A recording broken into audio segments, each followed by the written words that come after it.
give the warnings. Great. Good evening. It's Tuesday, July 21st, 2026 at 6:30 p.m. This is the City of Franklin Common Council meeting. Madam Clerk, will you please take the roll? Mayor Nelson. Here. Alderman Johnson. Here. Alderwoman Eichman. Here. Alderman Hassan. Here. Alderwoman Krasovich. Present. Alderman Salus. Here. Alderwoman Kenny. Here. Please rise for the Pledge of Allegiance. I pledge allegiance to the flag of the United States of America and to the republic for which it stands, one nation, under God, indivisible, with liberty and justice for all. I apologize for that. Oh boy, you're going to be aggressive all night. Item B, citizen comment period. Anybody wishing to speak at this time? 3 minutes max. I am the timekeeper. Come up to the podium. So if you're going to be the first one, ma'am, please state your name and address for the record and give the tap. It is working. All right, good evening. I'm Bev Arrowwood. I live at 7601 South 31st Street. My family and I have lived in Franklin on 31st Street for more than 30 years. I'm here to share comments in regards to the Advenor Azora development. We realize that development is inevitable. We had hoped that it would continue to respect the quality and nature of our current neighborhood. We never anticipated a proposal of this density. This is 24 acres of green space with hundreds of mature trees. We're concerned about dramatically increased traffic, pedestrian safety, the destruction of the ecosystem and impact on wildlife, and about extreme stormwater runoff if this property becomes 24 acres of concrete. There are only 2 access points into the proposed development, both on 31st Street. This could amount to more than 300 additional vehicles on the street daily. Due to the absence of sidewalks on this half of 31st Street, walkers and runners opt to walk and run in the street. The proposed development relies on a highly clustered layout, tight spacing of the living units, and extremely small yards. This configuration does not create a visually appealing environment. The placement of patio furniture, chairs, and more in these small yards will only create more clutter. The garage provisions are not sufficient. There's a significant number of 3- and 4-bedroom units targeted at families, but with only a single garage. There are no basements. Where will residents go in case of tornado warnings? This proposal also suggests creating walking trails along existing woodlands. This type of overuse will only lead to the degradation of these natural features. I'm not claiming to be a city planner, but based on the regulations outlined in the city's UDO, it seems that this proposed development does not appear to meet the standards required under Section 15-9-06H and Article 7. A few of these include no undue adverse impact. A proposed development will not have a substantial or detrimental effect upon adjacent property, the character of the area, or public safety, and not diminish property values in the neighborhood. Adequate circulation. A proposed development will not cause undue traffic congestion nor draw significant amounts of traffic through the residential streets. No destruction of significant features. A proposed development will not result in the destruction, loss, or damage of any natural scenic features. Advenor Azora is an out-of-state developer. They have no history here of being a trusted partner. The long-term maintenance and overall quality of the development will depend on them. There's no guarantee that the quality and functionality will be maintained in 10 or 20 years. This also creates a reasonable concern for undue adverse effects on the area. I appreciate the opportunity to comment tonight. My hope is that the council members feel certain that they have enough information to confidently understand all of the long-term impacts this development could create, and that you vote accordingly. Thank you. Thank you, ma'am.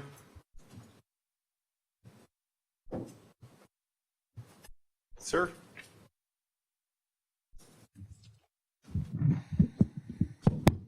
All right. My name is Ryan Kushmal, and my family and I live right next to the proposed development at 7761 South 31st Street. Before tonight's meeting, I sent each of you an email on Sunday evening that included photos and videos, maps, and other information documenting the flooding my family has experienced and the concerns I have with this project.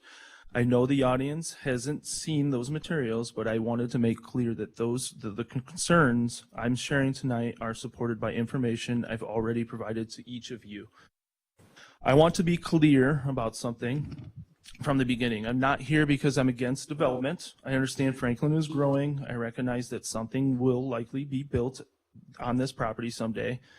My concern isn't whether development happens. My concern is whether the city has enough information to confidently understand the long-term stormwater and environmental impacts before approving a project of this size. As shown in the photos and the videos I shared with each of you, my family has experienced significant flooding behind our home during heavy rain events. The videos you received were taken on March 15th of this year. I also wanted you to know those videos do not represent the worst flooding we've experienced.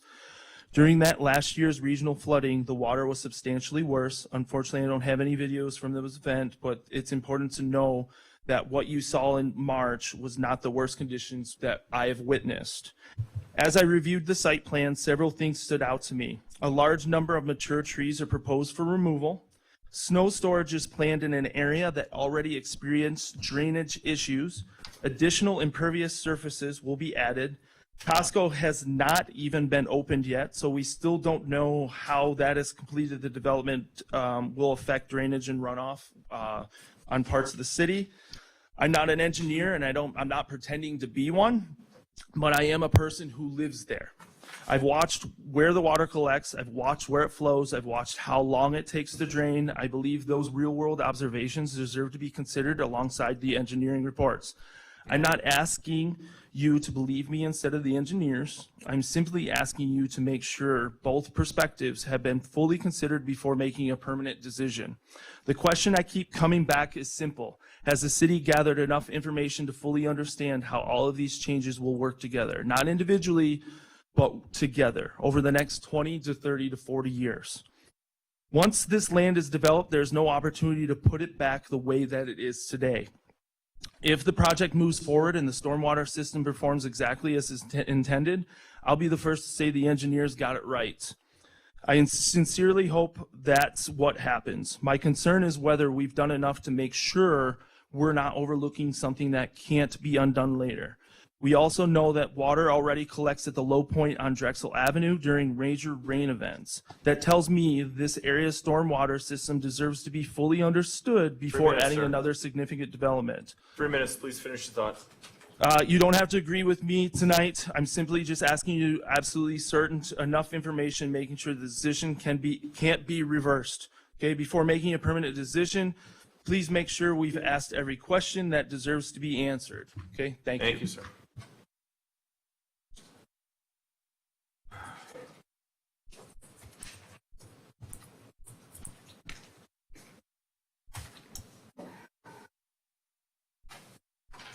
Thank you.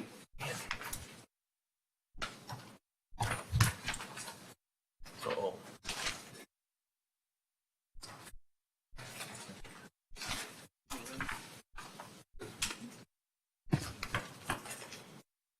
Mr. Pelkey, I'll start your time once you start speaking, sir. Okay, thank you. My name is Andy Pelkey. I live at 9320 West Grandview Court. And tonight, I'd like to speak to you about one of the most important principles of a representative government, where our loyalties belong. Every elected official has loyalties. You have family, you have friends, you have political allies, you have campaign supporters, you have organizations that endorsed you. You may have major donors or influential members of the community that helped you get elected. There's nothing inherently wrong with any of these relationships. But the moment you take office, something must change. You take the oath of office, something must change. The oath of office does not eliminate your personal loyalties. It simply requires that they never come first. The authority you exercise does not belong to you. It belongs to the people of Franklin. Your duty is to exercise that authority faithfully, impartially, and in accordance with the law. This means there's a proper hierarchy to loyalty. First comes the Constitution and rule of law. Second comes the faithful performance of your duties.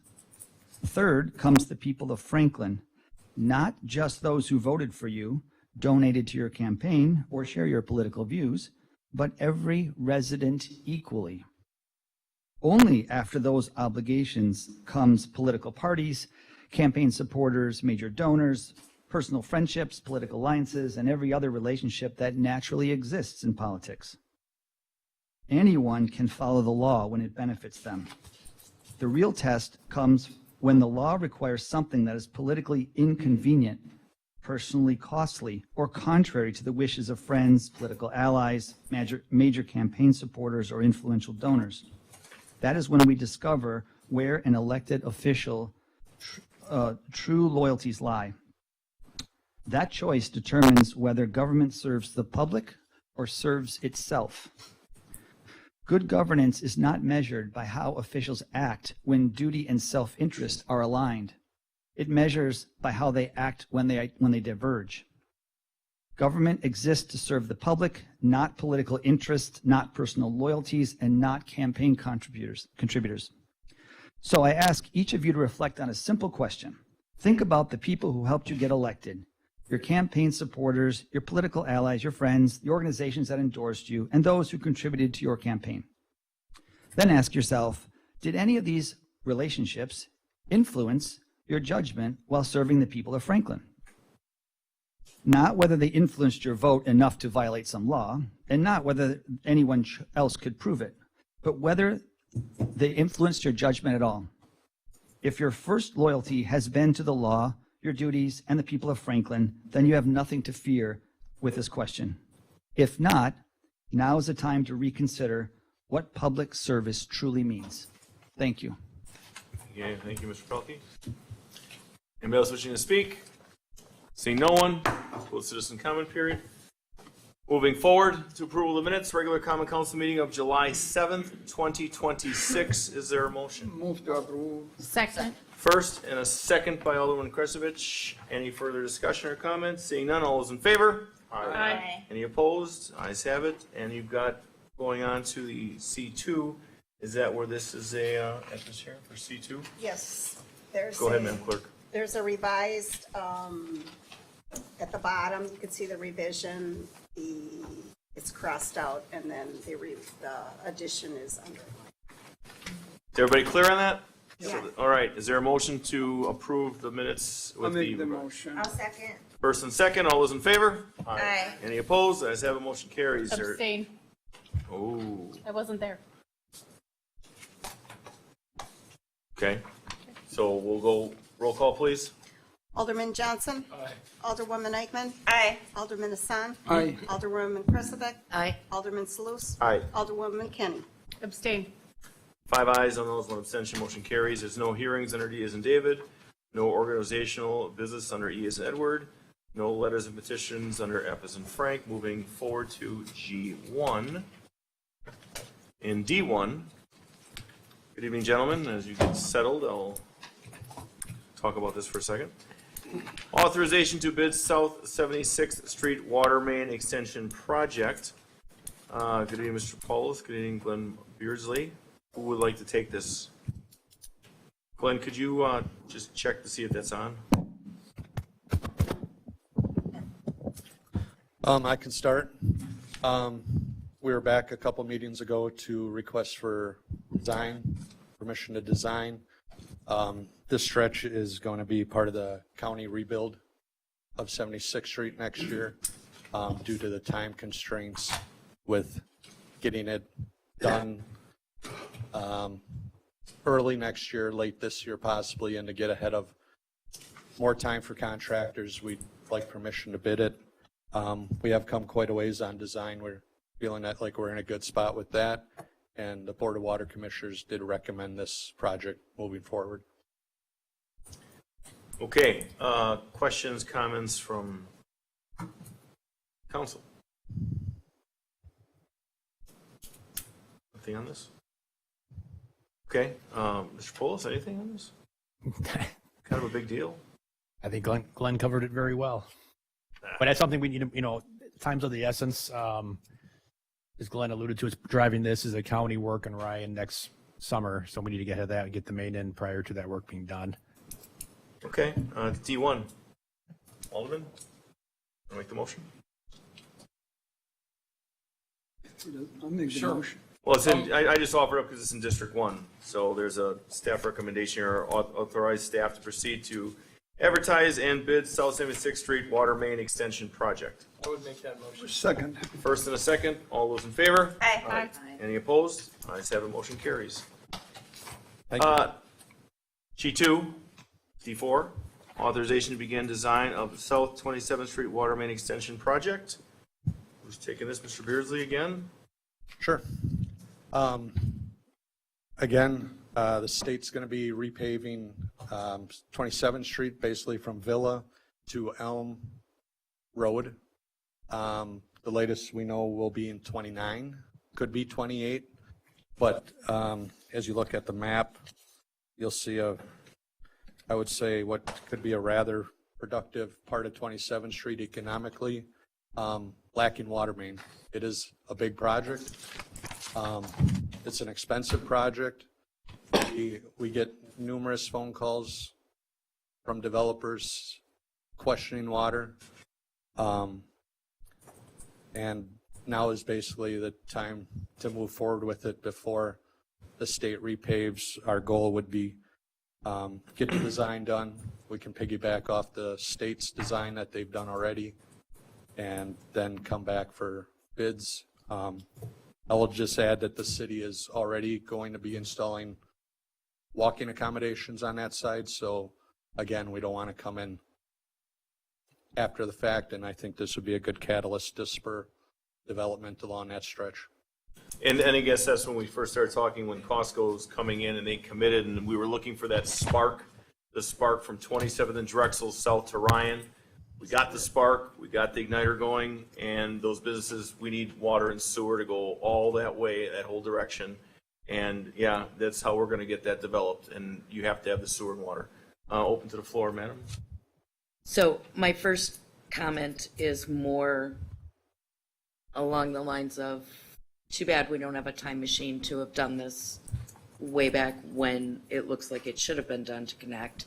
But we're at where we're at, and I respect and appreciate that you're planning ahead to do this before the road construction, before the walkways go in, so that we don't have additional expenses. So I really respect and appreciate that. There's other comments. Alderman Salus? My question, how many linear, what is the footage of this extension? 8,800. It's almost 2 miles. 2 miles. That's, And that will take us very much to the county line.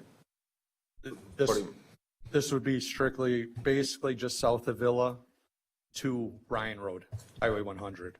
And then we have water main currently from Ryan Road south to a little bit south of Oakwood at the edge of the Saputo property.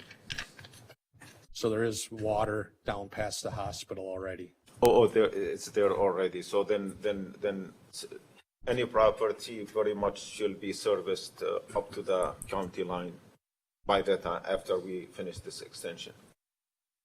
That kind of leads into a different discussion with Elm Road being completed. And then, there will be a piece between Elm and Saputo that also should get put in. I see. That's kind of separate discussion. Yeah, I see. Okay, I yield. Alderwoman Eichman. Thank you. Under the fiscal notices, there is currently no appropriation in the 2026 budget for this dollar amount, which is quite high. As a result, Common Council approval of a budget amendment will be required. So, this is obviously something that we need to get done, but can we afford to do it? Is the money there? Do we not have a choice? I want to see it get done, of course, but are we going to be okay financially? Well, it's a loaded question, okay? If we don't do it, we're going to miss out on everything that's going to be able to be developed to get it back. So that's where you look at, charging out and developing the infrastructure to spark that business. And the businesses that are going to be coming in and want to come in, nobody wants a well. Nobody wants, to answer your question, It's not a simple answer. Yes, will we be protected? We're going to do what's best interest of the city of Franklin. We're not going to put the taxpayers at risk, but we also are looking to make sure that we have what it takes to get this development done and make sure we have the infrastructure. So investing in the infrastructure is what we're looking to do. Right. And then hopefully those businesses will draw, hopefully doing this will draw in more business, which will make up for a portion of this extremely high cost. Comments on that, sir? I would just say, all we're asking for tonight is for the design work. Right. Not, we'll come back. Yeah. Once, we get some design done, hopefully refine the estimate, Right. and we would be back to ask permission to bid it. I appreciate that. The state has been asking us repeatedly about this project, so we would like to get back to them with some sort of response, one way or the other. And Right. that's the council action requested right here. Correct. Yeah, and I appreciate and respect the things done. So that's all I have. Thank you. Alderwoman? Oh, I was just going to add that the costs aren't going to go down. Now, I'm not just talking about materials costs, but when the road gets redone and the walkway's in there, then we would have to rebuild the road, have to rebuild the walkway. So there's just like layers, and this seems to be the most cost-efficient opportunity. Well, right, but Well, it's just for design. So Alderwoman Kenny, then we'll go back to Alderman Kresovich for hopefully a motion. Yeah, I just wanted clarification, because you said that it's not gonna be done, like the county's not gonna be doing 27th Street till 2027, correct? So this $2 million or $4 million isn't necessarily gonna be spent now, Correct. right? Okay. This, And- we're asking for permissions for design. We'll come back at a later date for permission to advertise and bid the job. Right, okay, and Separate I motion. think this is addressed later in the agenda in G6, 15 and 16, so. Alderman Kresovich? Motion to approve. I'll Second. second. First and seconded by Alderman Hassan. All those in favor? Aye. Aye. Any opposed? Ayes have it, motion carries. G3, Districts 3 and 5, a resolution to approve Terracon Consultants, Inc. geotechnical services proposal for South 51st Street from West Rawson Avenue north to West Drexel Avenue in the amount of $14,200. So back on June 16th, the council authorized staff to begin design of South 51st Street, approximately from Drexel to Rawson. And as part of that work, it's important we do our geotechnical homework, which is what Terracon is going to do for us as far as soil borings to see what we're dealing with. So they submitted a proposal to the city for $14,200 to provide geotechnical services for that design. Very clear. Mr. City Attorney? Are you processing the city standard form contract for services? Yes, it'll be coming. Correct. I'm sorry, I didn't hear. It'll be forthcoming. Okay. Does that affect the motion? Counselor? Well, the resolution states that mayor and the common council sign and approve the geotechnical services proposal from Terracon. So I would suggest the motion be motion to adopt the resolution with the understanding that the agreement will be processed in the city standard form services agreement. Okay, that's the motion. District 3 or 5, you want to make that motion? I'll make that motion. I have a couple of questions. Okay, we have got a motion. Is there a second to the motion? I guess I'll second it. First and second, further discussion, Alderwoman Kresovich.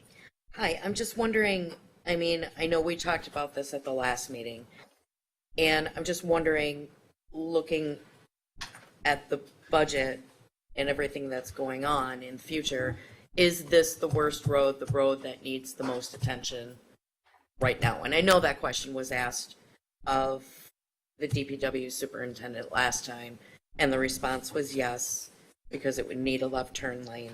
I'm just wondering if now is the best time. I agree with Kevin. The road is quickly it's really in quite poor shape, and it's a pretty major thoroughfare for the city of Franklin. I drive it almost daily. You and me both. So it is amazing how fast it is failing. So the thought process was shifting the dollars from Drexel Avenue that we're putting off till we get the grant money in a few years to focus on South 51st Street. So my recommendation is to get that rebuilt sooner than later. It's only going to get worse and get more expensive. So we had a first and a second. All those in favor? Aye. Any opposed? Ayes have it, motion carries. I'm still thinking about it. Well, did you vote aye or no? I didn't, I'll vote aye. So it is 6 ayes, no noes, motion carries. G4, D2, authorization to bid Water Tower Park project. Mr. Paulos. Yes, so the city received a grant from Ducks Unlimited to do wetland enhancements and tree planting at what will be the future Water Tower Park. The design's finished. We're looking for authorization to put the project out to bid. D2, I will make that motion. Second. first and a second. All those in favor? Aye. Aye. Any opposed? Ayes have it, motion carries. G5, D6, a resolution authorizing certain officials to execute a development agreement for public infrastructure improvements with Loomis and Ryan Inc., Ryan Meadows Condominiums, tax key number 891-9062-000. Mr. Paulos. Yeah, so this DA in front of you development agreement is for the Ryan Meadows condominiums. It's about 7 acres and about 36 condos.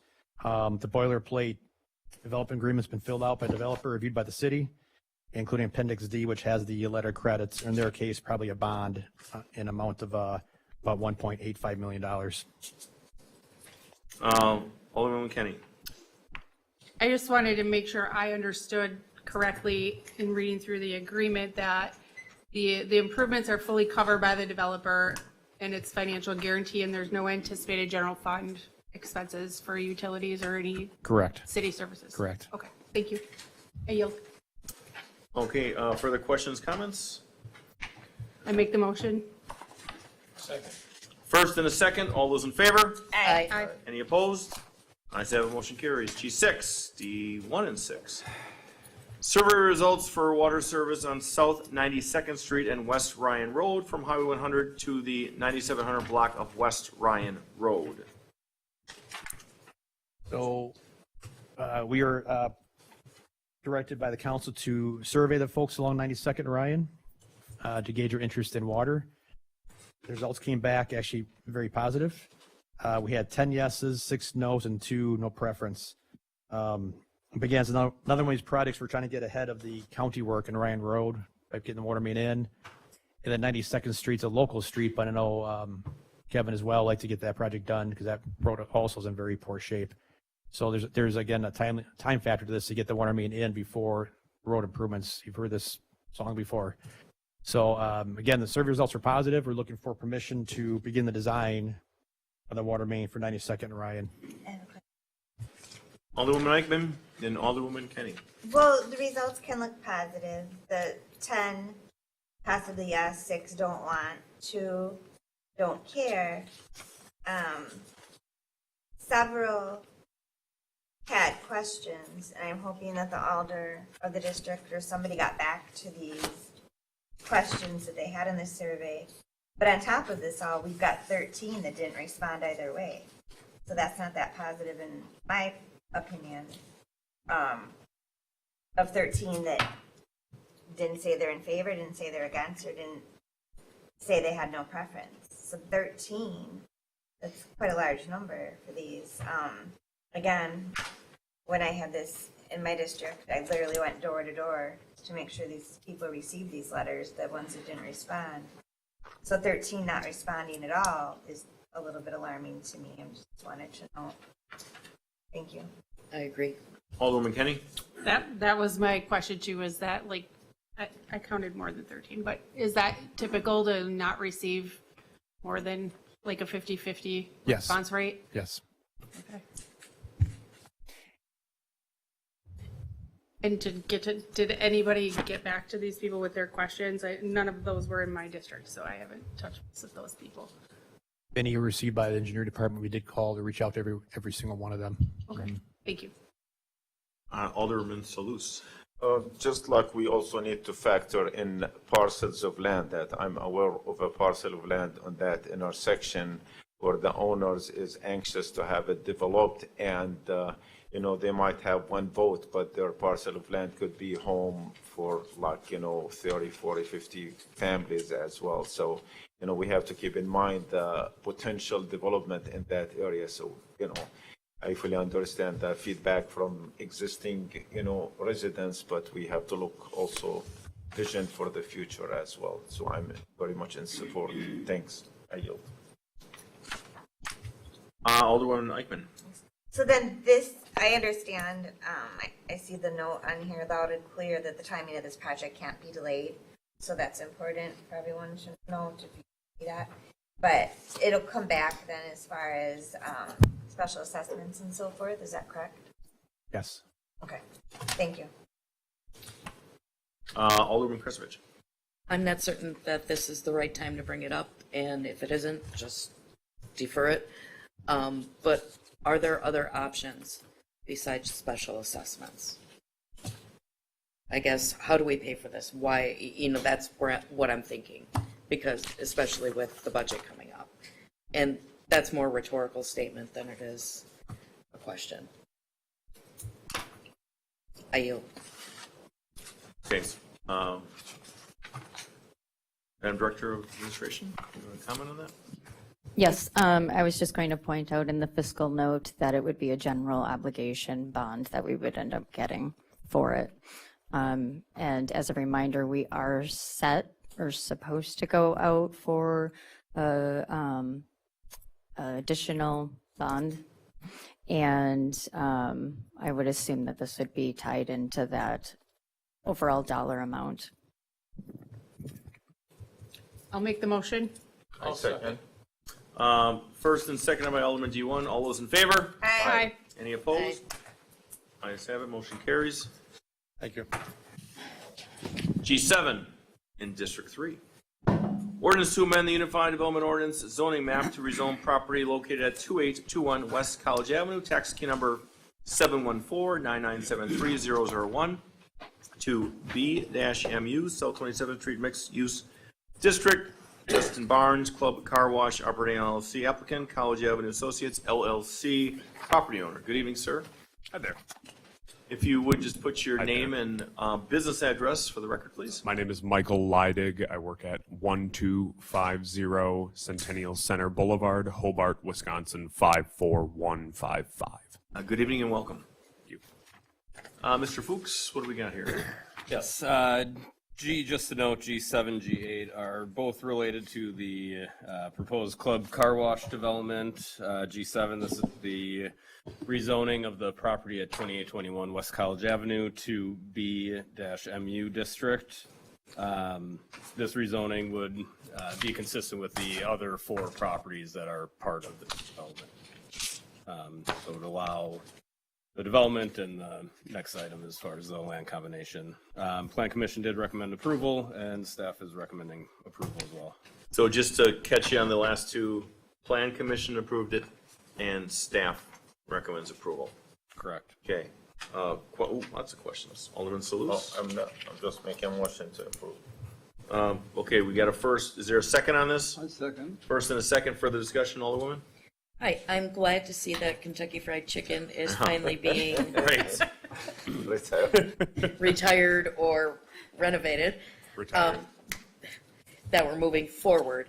May I ask if you have an anticipated date to break ground? And Yeah, so not to cart before the horse or anything like that. So tonight's only the rezone and the CSM. We're waiting on a sound study back from Club Car Wash is pursuing that as part of your requirements. So the conditional use permit was tabled at Plan Commission. Once we get that back, we anticipate being back on the Plan Commission meeting agenda in August. And then we'll be back to you guys in August after approvals, assuming we get an approval. Probably looking at breaking ground, starting demo, things like that. I would say probably still this fall, starting, and then a winter, whatever work they can, weather permitted, and then probably an opening, I would say late spring of 2027, maybe early summer. That's tentative. Thank you. So we've got a first and a second. All those in favor? Aye. Any opposed? Ayes have it, motion carries. G8. Stay with me here. Resolution conditionally approving a one-lot certified survey map being part of the Northeast 1/4 of the Northeast 1/4, Section 1, Township 5 North, Range 21 East, City of Franklin, Milwaukee County, Wisconsin, 6311 South 27th Street, tax key number 714-9973000, 2723 West College Avenue, tax key number 714-9969001, 2729 West College Avenue, tax key number 714-9970001, 2807 West College Avenue, tax key number 714-9971000, and 2821 West College Avenue, tax key number 714-9973001. Justin Barnes Club Car Wash Operating LLC applicant, College Avenue Associates LLC, and T.S. Collins College Avenue Associates LLC property owners. Who wrote that? Is that you, Nick? It did come from, yes, the Wow. and Yeah. due That to is- 5 properties being combined here. Questions, comments? I make the Alderman? motion to adopt the resolution. Second. First and a second. Any further comments or questions? All those in favor? Aye. Any opposed? Ayes have it, motion carries. G9? Thank you, everybody. Thank you. Thank you. Welcome. G95, resolution conditionally approving a 4-lot certified survey map being a redivision of Lot 2 certified survey map number 8318, Outlot 1 of certified survey map number 6313, and Outlot 1 of certified survey map 5401, all being part of the Northwest 1/4 of the Northwest 1/4 of Section 10, Town 5 North, Range 21 East, in the city of Franklin County, Milwaukee, state of Wisconsin. Initech LLC applicant, property owner, approximately 7154 South 76th Street. Mr. Fuchs. This is a revised CSM. There's a similar CSM previously approved by the city. The applicant has made some site plan revisions to the Puffs General Development. Essentially the Dollar Tree location is going to stay within the existing portion, their location that they're in now within the existing mall. So they reconfigured the Building A, the larger building, and then some parking and drives. So the CSM reflects those changes.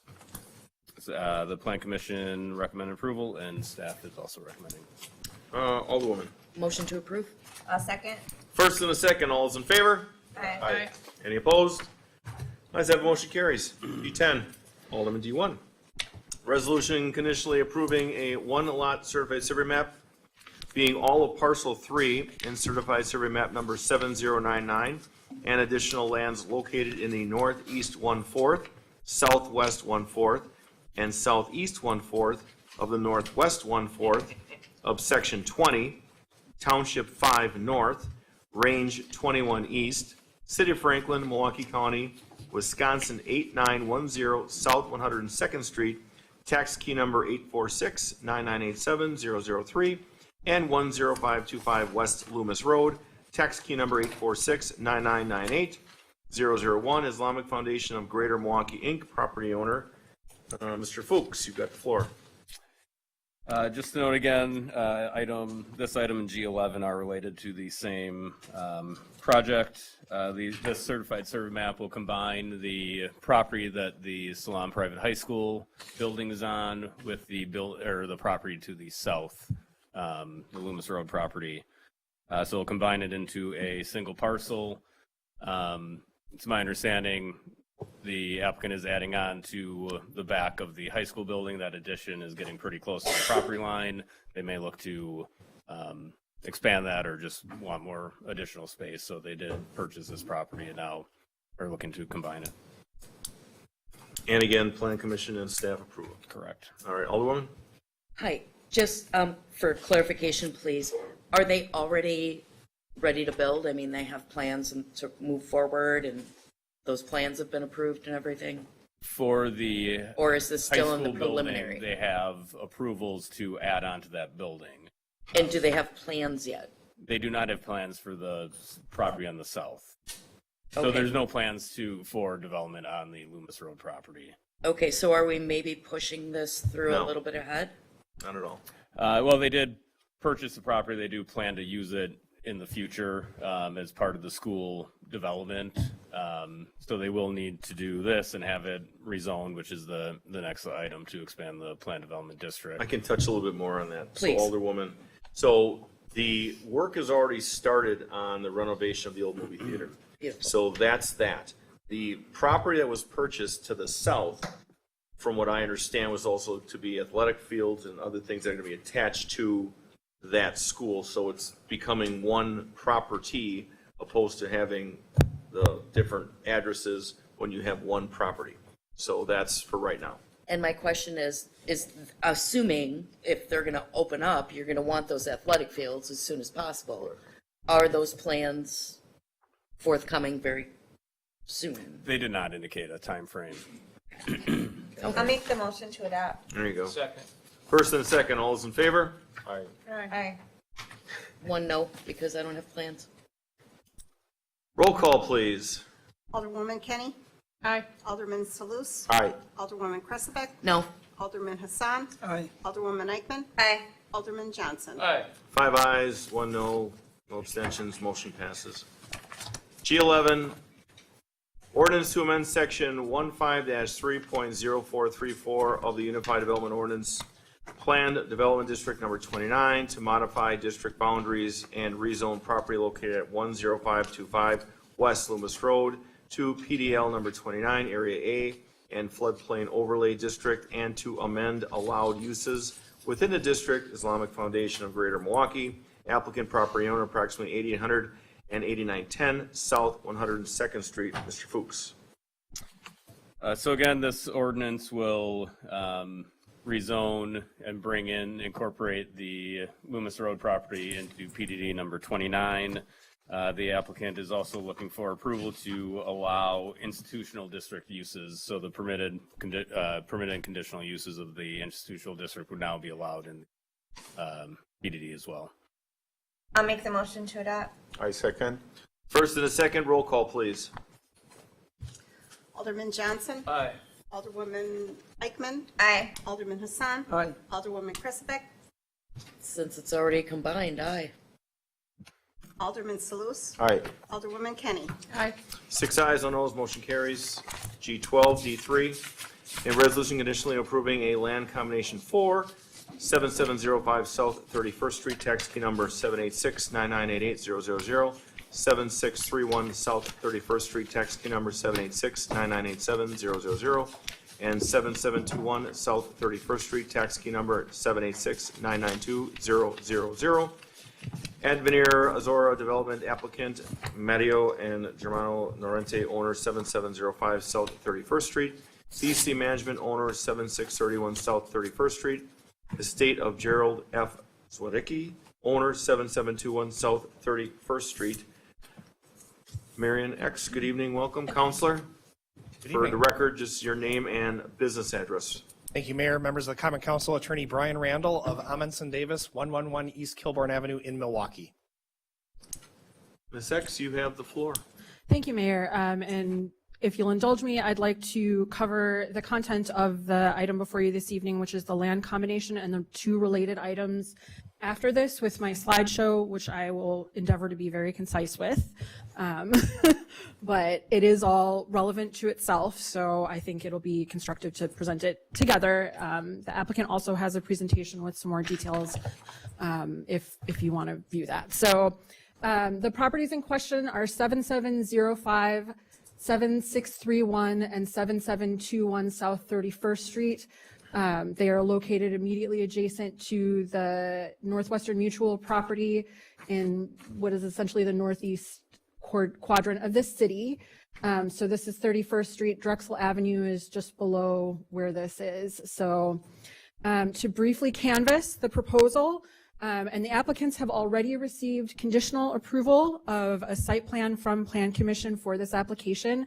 That approval is conditioned on your approval of the applications before you this evening because some of the elements of the site plan are only attainable if the PDO is approved. So broadly speaking, the lot is about 24 acres. Could you say how many acres again? 24. The lot is about 24 acres.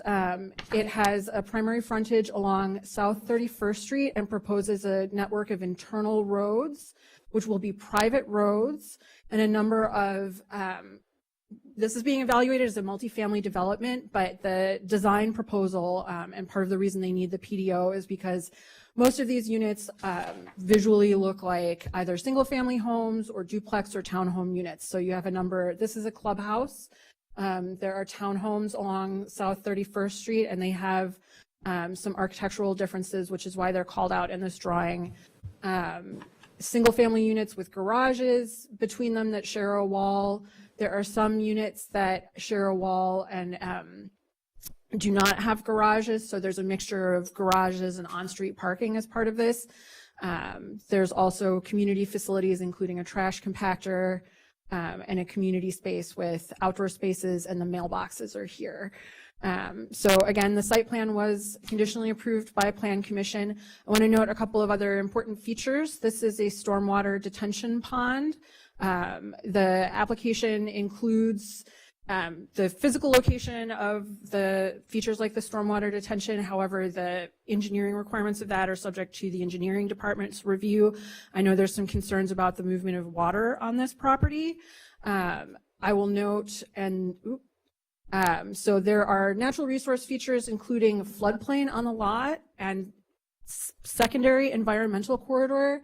None of that is being impacted by the development itself. So they are going to be putting in the stormwater detention pond, which includes some mitigation areas for other kinds of natural resource impacts, but floodplain, that being the flood prevalent area adjacent to a water body, in this case it's an extension of the Root River, is not being impacted, and neither is environmental corridor.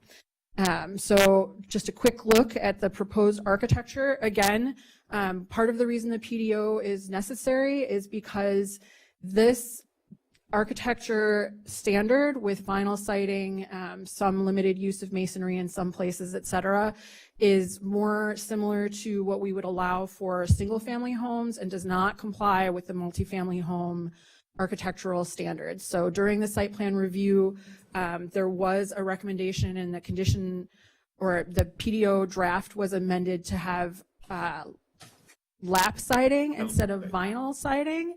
But the original proposal was for vinyl siding. So single family home design. This is the natural resource protection plan that was provided. So these are the existing conditions. There are single family homes currently on the lot, and adjacent to it to the south and north. There was a private orchard here, and the applicants have accounted for that work and are proposing replacement trees. I've started a review of their natural resource protection plan, but have not completed it. It does comply with the quantity requirements of the UDO. And I'll touch a little bit more on that subsequently, but this is here for reference. So we have the east branch of the Root River, a related buffer, there's wetlands, environmental corridor, et cetera here. So the applications this evening are a land combination to combine those three separate parcels, the total lot being a proposed 24-acre lot, a conditional use, which is a request for the number of dwellings and the types of features in the lot. It includes general standards for conditional uses and specific standards for townhomes and other multifamily development types, and there will be some modifications requested of the design requirements. So, and then the PDO itself, with the modification of design standards for duplexes and townhomes, modifications of glazing, cladding, and then some changes to definitions to allow for their design to work. So Ms. X, if you told 1 minute. Alderman Kresevich. Thank you. Just a statement very quickly. I did participate in the Plan Commission hearing on this matter and provided a public comment.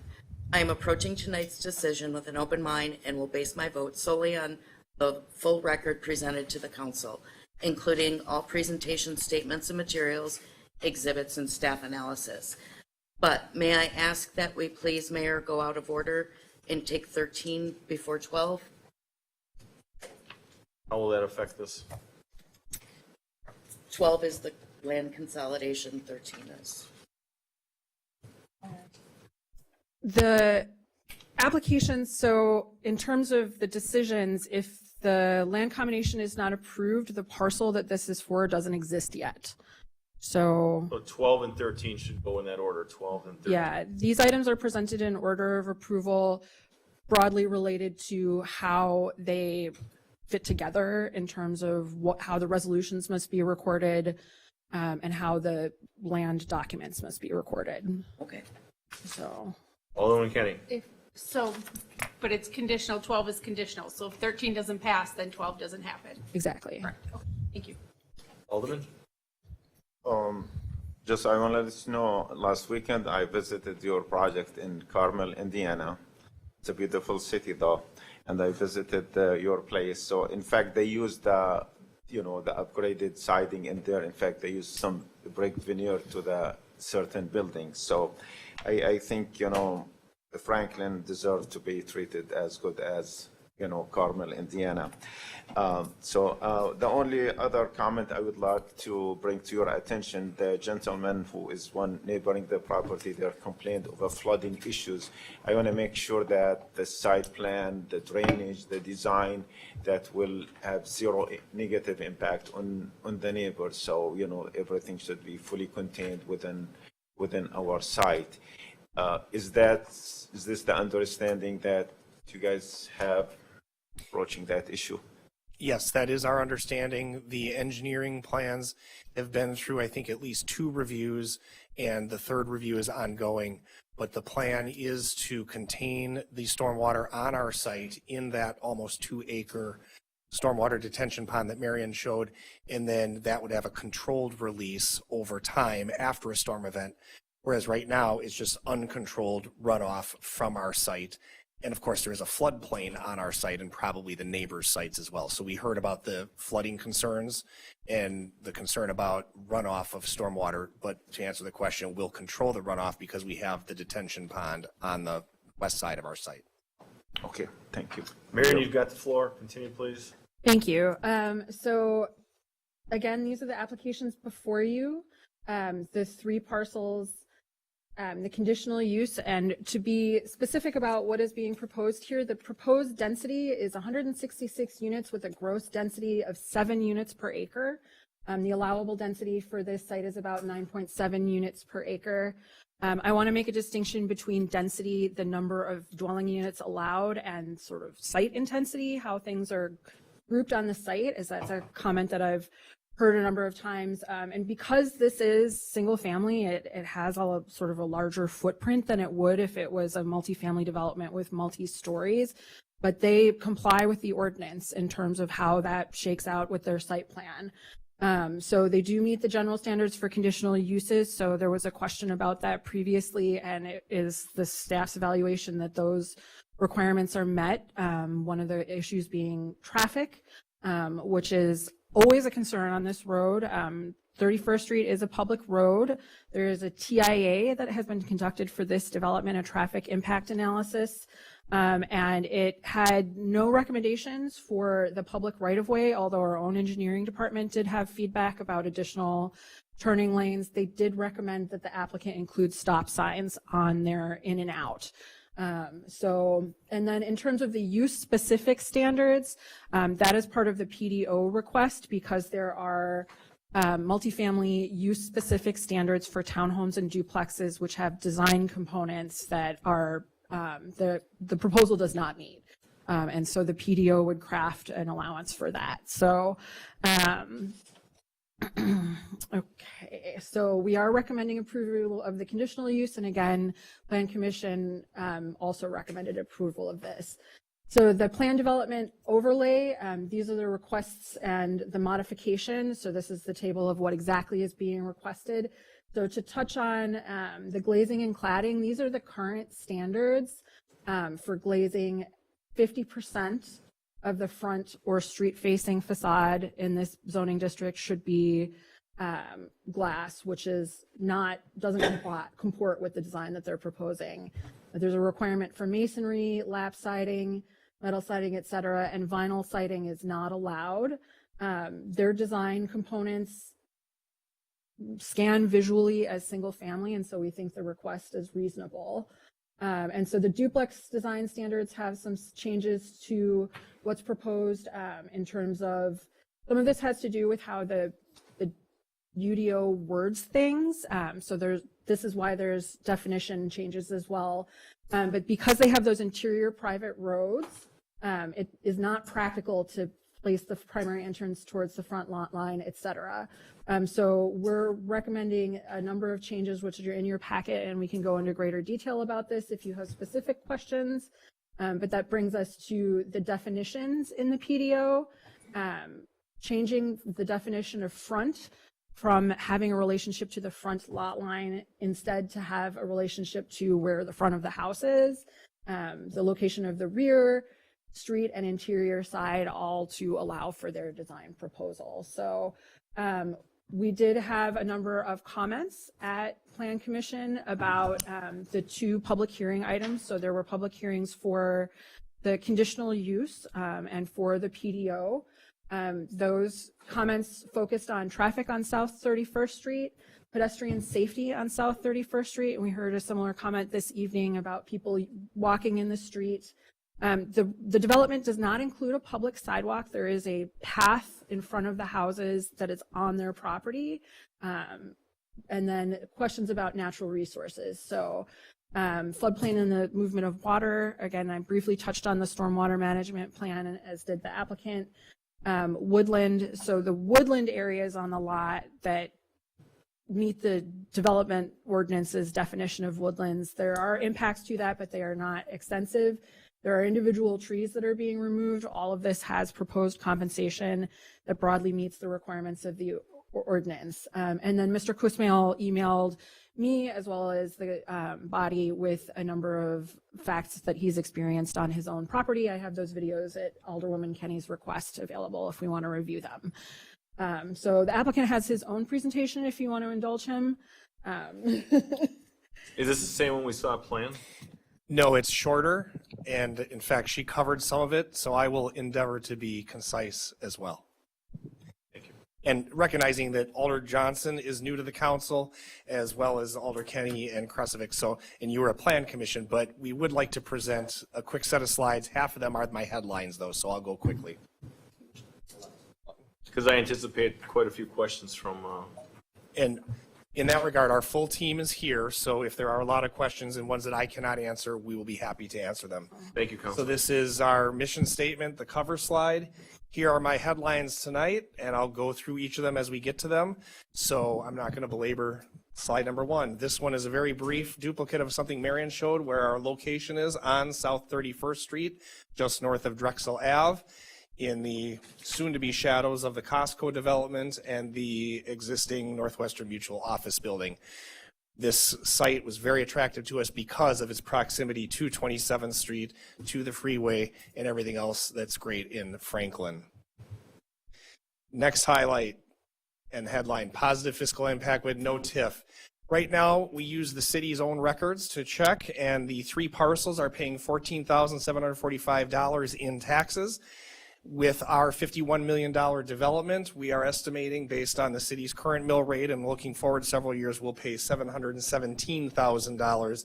That's a 49 times or multiplier of 49. We are not requesting tax increment financing. We will not request tax increment financing. that would just slow us down. We are ready to invest in the city and close on the acquisition of these properties and build this new housing in an area that could probably use more housing. So we are not seeking TIF funds. And we will in fact pay over $1 million. I think our estimate is 1.1 million of impact fees for water and sewer. Recognizing that you had a couple agenda items earlier with water projects, that could be a source of the funding.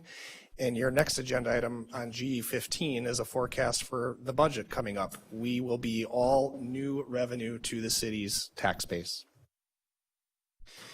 Briefly, we will have a positive impact on the school district in the upper left. We are estimating, with the typical numbers from build to rent, about 22 school-aged children in the 166 overall units that we have. And the cost, there will be a cost associated with the school district to educate them, but given the $700,000 plus in annual taxes, we project that it'll be $166,000 plus to the school district because of our project. So there will not be a drain or a hit on the school district to educate 22 new students. We also, as I mentioned, a $51 million project will have a great impact for the construction trades and the overall total economic revenue of $391 million over a 10 years cumulative period. We have contemporary quality design. Really, I'm going to pause on this one for just the highlight and the colors. The highlights, we were asked at Plan Commission to clarify and make sure everyone understood what our unit breakdown is. So a small minority is 1-bedroom units. We have 2-bedroom units of 61%. So a majority of ours are 61%, and we're also showing you the square footage sizes on that slide. But we're also very excited, and we know the market will be looking for 3- and 4-bedroom units, and we have 30% of our units will have over 1,600 square feet in them, up to 1,800 square feet. At the Plan Commission, we also provided a lot of information about the market rate economics. We are a market rate project. We are not subsidized or reduced housing of any kind. So these would also have commensurate market rate rents with these sizes and types of units. Marion also mentioned the gross density. This site could allow 234 units, perhaps in clustered apartment buildings that are tall. But on our 21 acres, we are at 7 units per acre with 166 total units. Quickly, just to look at how we fit into the existing community, Marion had probably actually some better graphics. Hers were bigger and lighter in color, but our designs are on the left. But we also found from some current property listings to give you some perspective on the type of architecture we're bringing is going to fit in Franklin. These are homes that are currently for sale on South Sophia Court, Greenway Lane, and Test Creek. The only thing I want to highlight on this one, we are a traditional neighborhood design. This is a similar slide that you've seen before, but traditional neighborhood design really means the translation. We're trying to create a new sense of community, a new neighborhood in this area. And so a lot of what we're doing design-wise, site plan-wise is embodied in that. We certainly appreciate the staff comments, the recommendation, the Plan Commission's unanimous recommendation, but the packet that you have has this quote, that we serve as a potential bridge between multi and single family housing with cottage court style development that broadly complies with the intent of the zoning district. The intent is BMU, and as I mentioned, we have some intense uses to our east, large office complexes in Costco and single family residences nearby, so we're going to be a buffer in that regard. I used to have 5 questions that we were asked. We still are asked that 6th question, but we'll go with 5 tonight. And one I will answer with 1 word. This is that 1-word answer. Did we meet with the neighbors? The answer is yes. Can ask more details on that if you have, but I will move to traffic because that's another big issue that has come up. We did do a traffic impact analysis. It has been on file and reviewed by the city engineering. Some of this is the nuts and bolts behind it and what our trips will be. The key is that we factored in the Costco and other nearby residential development with our trips as well. And city staff, our TIA doesn't require anything extra for South 31st Street, and city staff also concurs. However, on the bottom, and sorry that some of you might not see that, I don't think Marion touched on this, but in our engineering review, like I said, we're on our 3rd submission, there is a requirement for acceleration and deacceleration lanes on South 31st Street, essentially to stripe things to make sure vehicles can move over and be safe when they make the turn in and out of our site. We are committed to implementing that. Our site plans will show that. And so I think that's in some of the conditions, but certainly it's in our engineering review that we will in fact have to comply with. So that's why there's a red check. We'll do that. And we also at Plan Commission talked about some elements to make sure that they are in the development agreement. Next question we've been asked about traffic emergency and safety. Since Plan Commission, in our quote here, the fire chief has had a chance to respond to us and approved our truck turning exhibit. And what is shown here, just for a quick highlight, the blue circles are new fire hydrants and the aqua ones are existing. And all of this will be public. We have easements going with the city attorney's office where we will make sure the city has the right dedications and obligations, or we have the obligations to install, and they will then have the right to inspect and maintain. At one of our site visits in Bristol, I appreciate Alder Salus, he went all the way to Carmel as well, but Bristol, one of the questions we had was about safety and security. I think one of the alders asked us that question, and so this slide we put together to make sure we could present to you our information, and that we've really, over 2,200 units, almost 2,300 units, we've had one criminal report over the years. It was nonviolent. Unfortunately, it was a stolen vehicle at one of our properties. And in our Bristol specific, where we have 230 units under construction, about 54% occupied, I believe, we've not had any criminal incident reports filed. So we're pleased with that, and that there's a story behind that. Can answer that in questions, but it starts with market rate housing and how we screen for our tenants and bring people into our community. Another question we've been asked, will we have any environmental impacts? We are very proud, and echoing what Marion's answer already was, we avoid the Each Branch Root River. We do not touch the secondary environmental impact. We do not touch the floodplain. This graphic hopefully helps to kind of address some of the issues that we heard from the neighbors. This whole area is floodplain. All these little arrows, they're hard to see on that screen, but that all says floodplain, floodplain, floodplain, and you have the river. So everybody's property in this area has floodplain. It's going to flood. But we are not touching that. We are not putting impervious surface into that. It will remain pervious. It will remain doing what it's supposed to do, floodplain. We also have this kind of serpentine image. It's almost 2 acres. That is our stormwater, where we will, as I mentioned earlier in answer to your question, Alder Salus, control the stormwater will go into that, and then we will control the release. Whereas right now we have 24 acres where the water just goes wherever it does naturally. So we will be able to maintain and manage the stormwater on our site, and that should provide relief to others in the area. The applications and approval standards, I want to focus at the very bottom for the conditional use, and frankly for all of the applications that are before you and in the resolutions and the draft ordinance. We accept the conditions. We will meet the conditions that are in the record before you. We agree to meet them. That includes ones, like I mentioned, on XL and decel lanes. That includes what's in the conditional use permit review and all the other conditions. We've worked very hard. Staff has worked very hard. As you print off the packet, there are quite a few pages, but we have reviewed those thoroughly, and we will be able to meet those. We also, with the newest conditions from the Plan Commission, we will not have vinyl siding. That's wrong. We will not have vinyl siding. We will have lap siding. So I think I edited that one at the very end, and my team is rolling their eyes right now. We will also have recycling details. So let the record reflect what Marion has in the packet and not what my slide says. Finally, and this is important because the PDO process does require us to demonstrate tangible benefits. The process includes your ordinance. So just to highlight our diversified primary entrance orientation. Marion talked a little bit about this. What we have is a neighborhood that we're creating, but we don't have public streets all throughout. So our front doors really face on private streets, and we can't comply with the way the ordinance is written.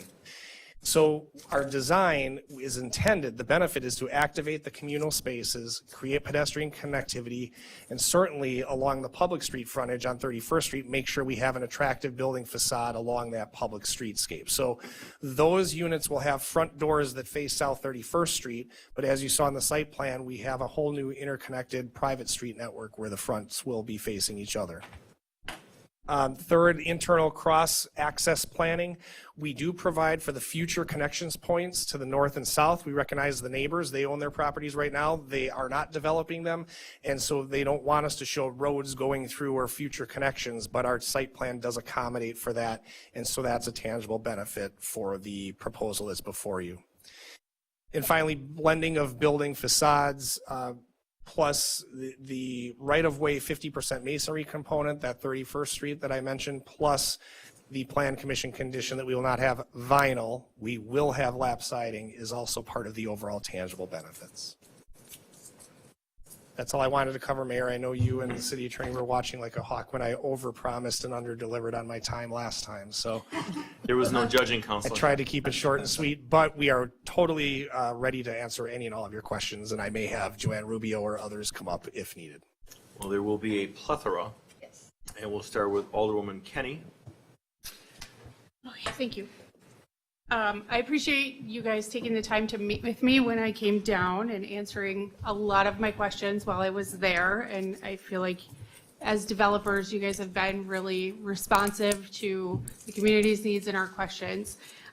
My concerns are not necessarily for your development, but for this site in general, not just Advera. It's for this property.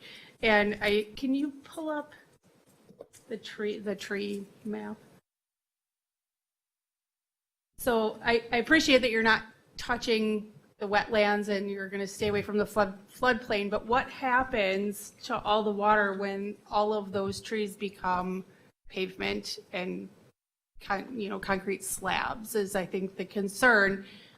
Because I know now that after speaking and seeing the videos from the neighbors and having some experience when we had flooding recently, just around the corner from this site, just a personal reference, a friend of mine had 6 feet of water in her basement because there's so much going on over there and there's nowhere for the water to go. It's very wet. So what happens to that water after you pull out all those trees and put pavement?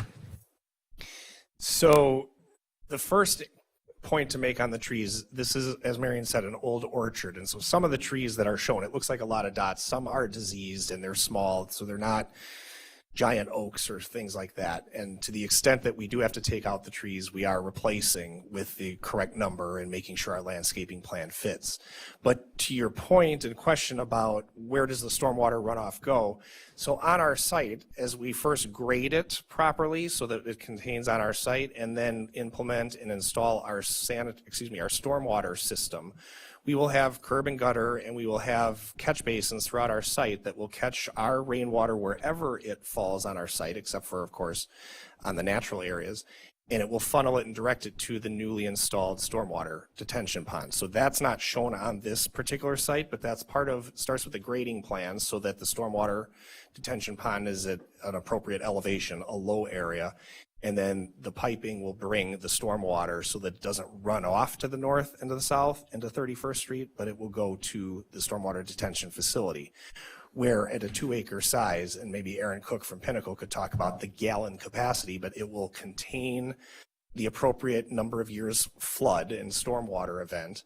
And then over the next week, after the sun comes out and the weather dries out, it will control the release of that stormwater. So it will not be a rush of water, which is what's going on right now. It'll be collected on our site, managed and maintained on our site, and then slowly control, release, discharge from our site. Okay.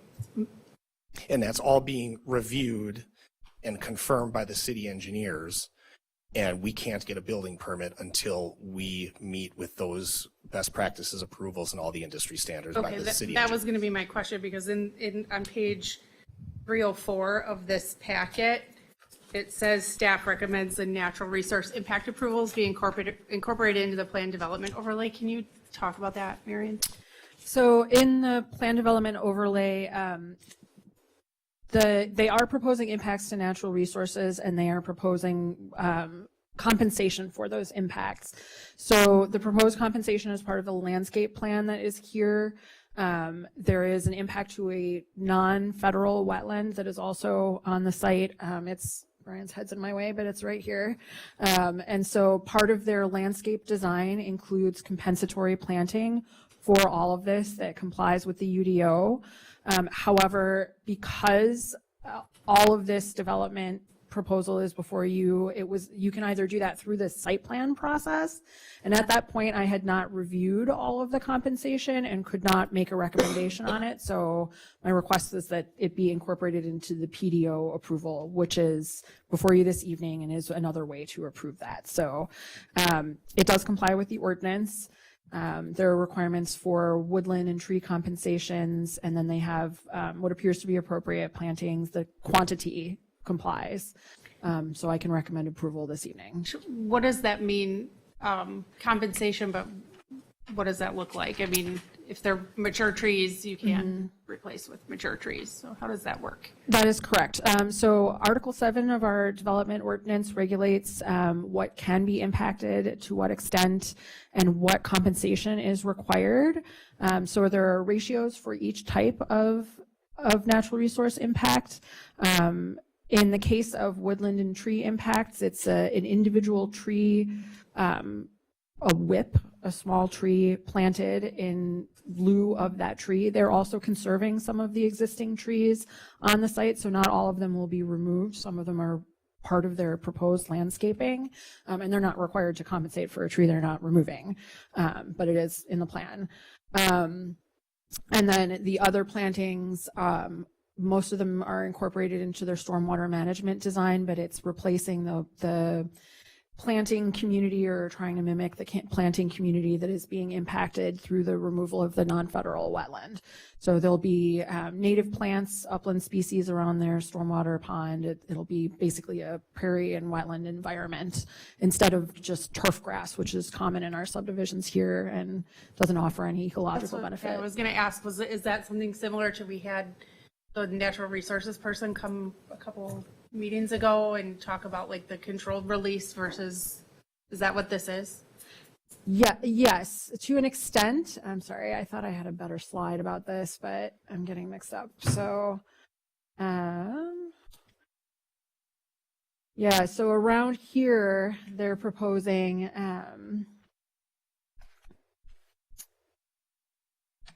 they're called agricole mixes that are part of, they are commonly used in green infrastructure and other sort of natural solutions to stormwater management. The pond has a traditional design, and I can't speak to the capacity of it, et cetera. That's an engineering review. But yeah, that's in general the case. Okay. So. And then one more question about water. The areas in green are where those are access points, but also I'm told that's where snow will be kept. And then how do we keep that? That's going to go into the retention stuff when it melts. It's not going to go to the neighbors.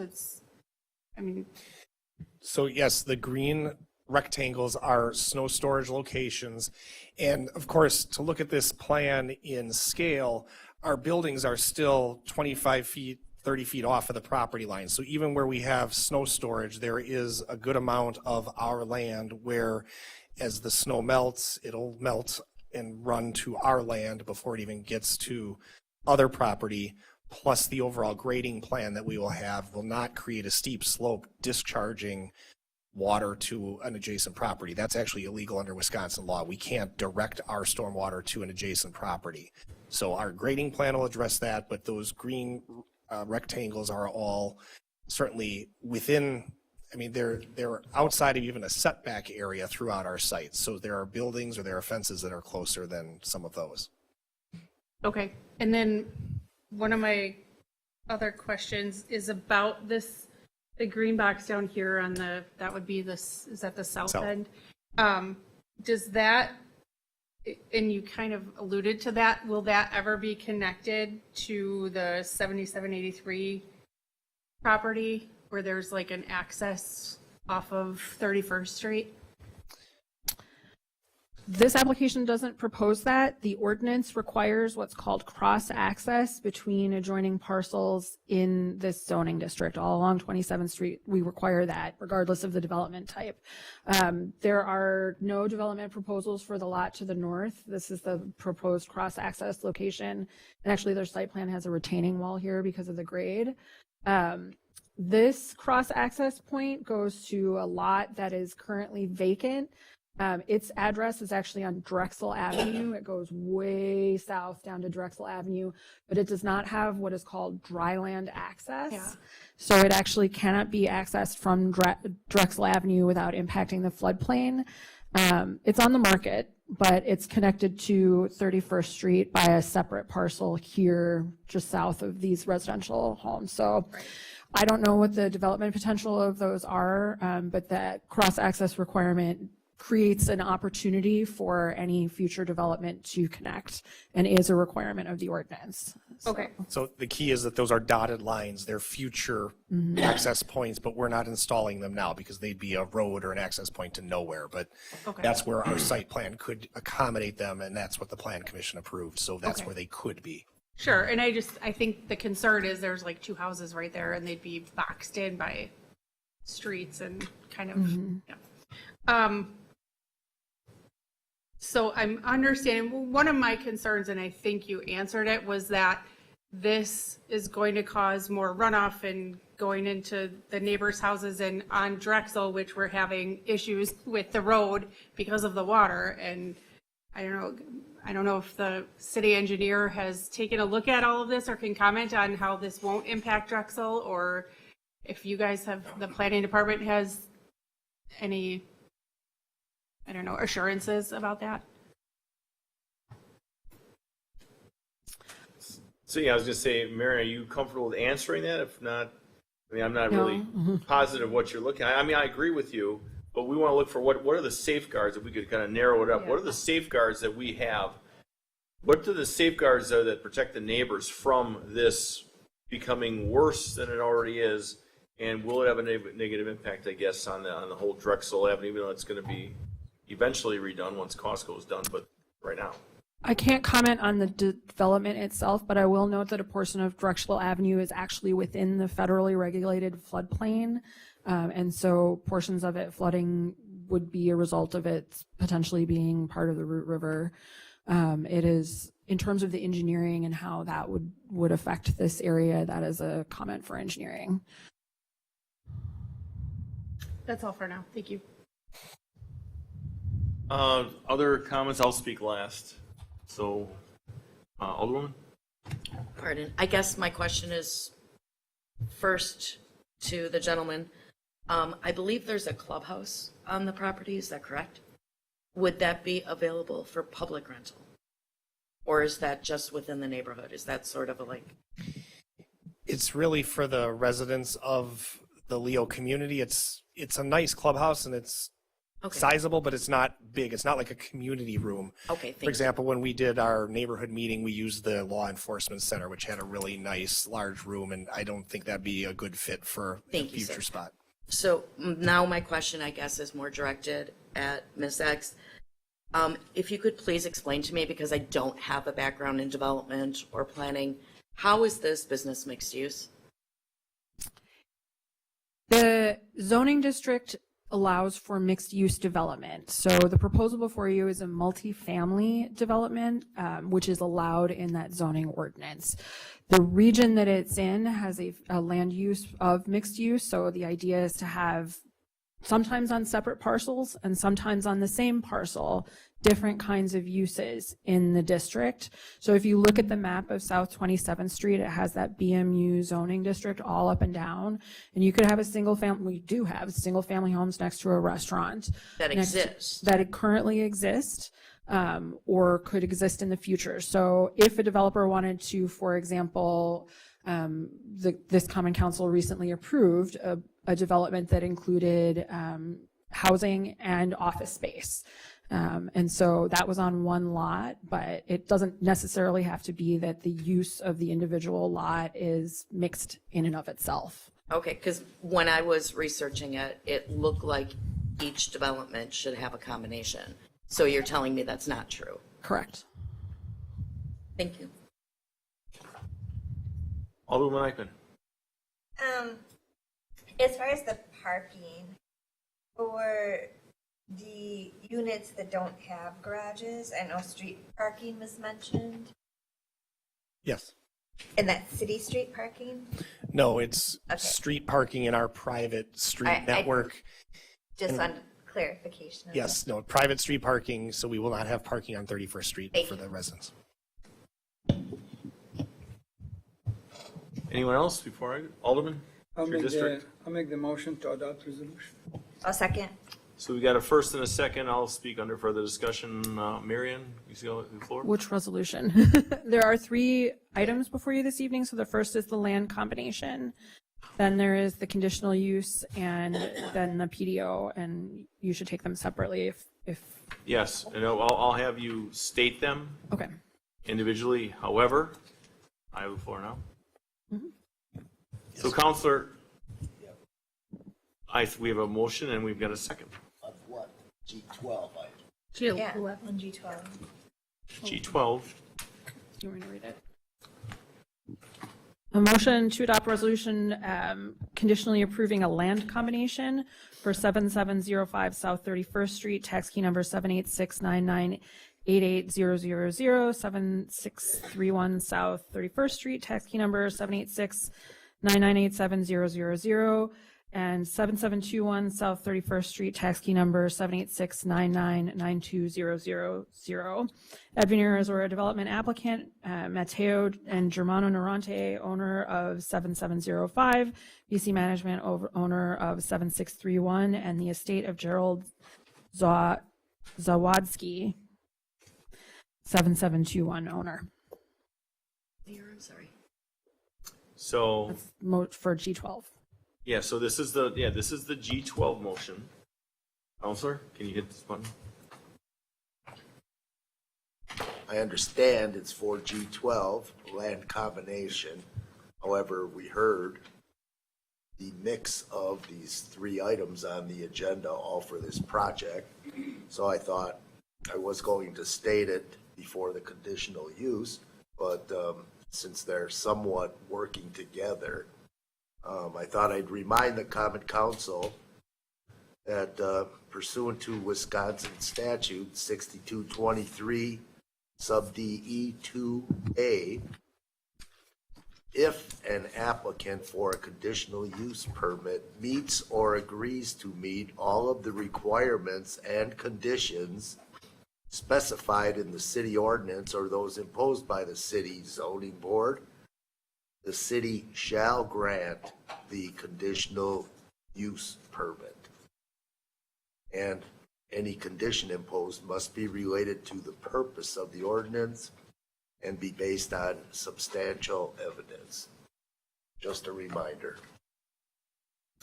Okay, Alderwoman? Sorry, one more comment. It's just, there seems to be more questions than answers at this point. And Ms. X, you yourself admitted that you didn't have time to review all of the materials. I guess in the future, I would prefer that you not send it to council until you're absolutely certain about all the details. That was my only comment. Ms. X, is there anything that you want to add to that? I mean, First of all, the chair sets the agenda. The content of the application, I can say that it broadly meets the requirements of the ordinance, and we do occasionally send items forward based on the review timeline for them, where there is a condition of approval that is tied to a future analysis, whether it's a building permit, et cetera. If they were unable to meet the requirements of the ordinance, they would fail that test. So it's a question of whether you trust me to do my job after this meeting or not. So, I mean, if your vote is conditioned on that, then that is something that is certainly within your purview, but yeah. fine, thank you. Okay, so now I have the floor, and I understand what council said.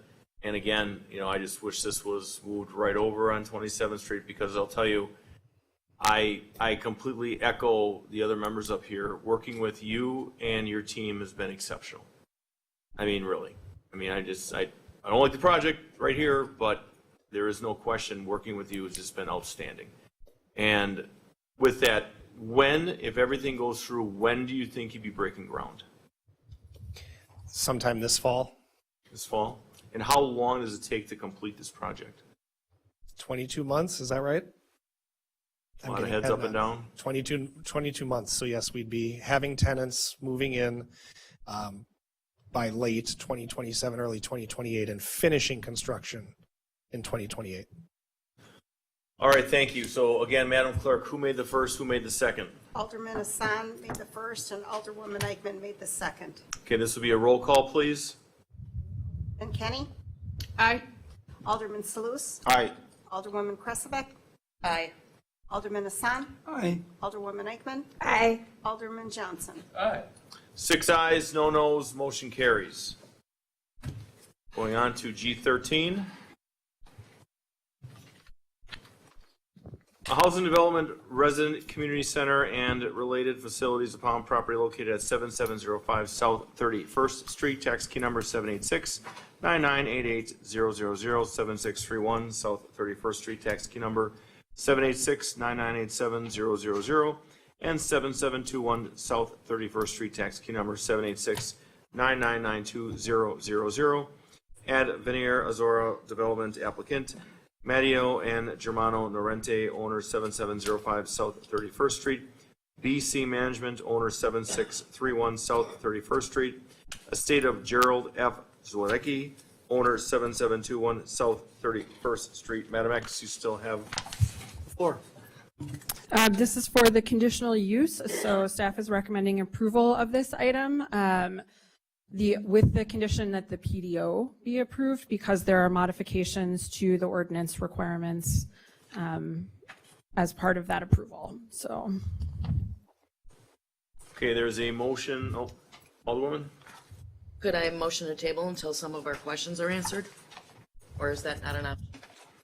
So with regards to the stormwater, I mean, this is a table, this is up to the chair, right? But with regards to the stormwater, that is not an item that will become before this body at all. If they do not meet the standards of the sewerage district, the development doesn't happen. That is a technical review. So if that's further information that you need from engineering, that would certainly be something that you could discuss tabling for that purpose, but typically that is not something that this body would review. Okay, so if you want to make a motion to table, you could make that motion to table. Not, there is a motion here. So are you looking to make that motion to table? I'll make a motion to table for further questions. So there's a first. Anyone else wishing to second that? Seeing no one, motion fails. There's a motion listed here. Someone to make that motion? I'll make that motion to adopt resolution 2020. Second. First and a second. This will be a roll call, please. Can we, I just want to say something. Okay, first and a second. We're going to have further communication. Alderwoman? I think our body needs to consider discussing the traffic and the pedestrian issues in relation to this project. It's going to add, I mean, there are 3 and 4 bedroom units, and the amount of cars and people that it's not just the residents that live around here, it's the residents that have come in from Costco and, all of the concerns around the traffic on this street, that we need to make that a priority in the future to talk about that and what we can do to help slow people down over there. Alderwoman Eichman, you got the floor. Isn't that why there is a TIA done already? There's already a traffic analysis done. The traffic analysis is happening before Costco comes, though. I mean, They took Costco into consideration. Okay, Marion, you got the floor. Thank you. So the TIA is one of several that have been conducted in this area, and they account for future development. So in this case, there's a development in Oak Creek, which will be occurring. There's the Costco development, et cetera. Costco did its own TIA and said, we're going to do this. We have this many expected people that's coming. How will that affect traffic? And they accounted for some other proposed development in the area, including that Oak Creek development. Separately, the applicant did their own TIA and said, we are proposing this many units. So it's for each thing that is realistically being proposed at the time, the TIA takes that into account. Now, I will say that There are questions about the design of the public right-of-way there, including, we did receive comments at Plan Commission about the lack of a public sidewalk. That is something that should occur in the right-of-way, and is the city's responsibility to do. The applicant has designed their internal spaces according to code. I have previously recommended a pedestrian refuge on this road because of issues with crossing. The sidewalk ends immediately, like right by Northwestern Mutual, so there isn't a good connection there. But that is something that would be the city's responsibility separate from this, so. Correct, Yeah. that was my comment, yes. Thank you. We have a first and a second. This will be roll call, please.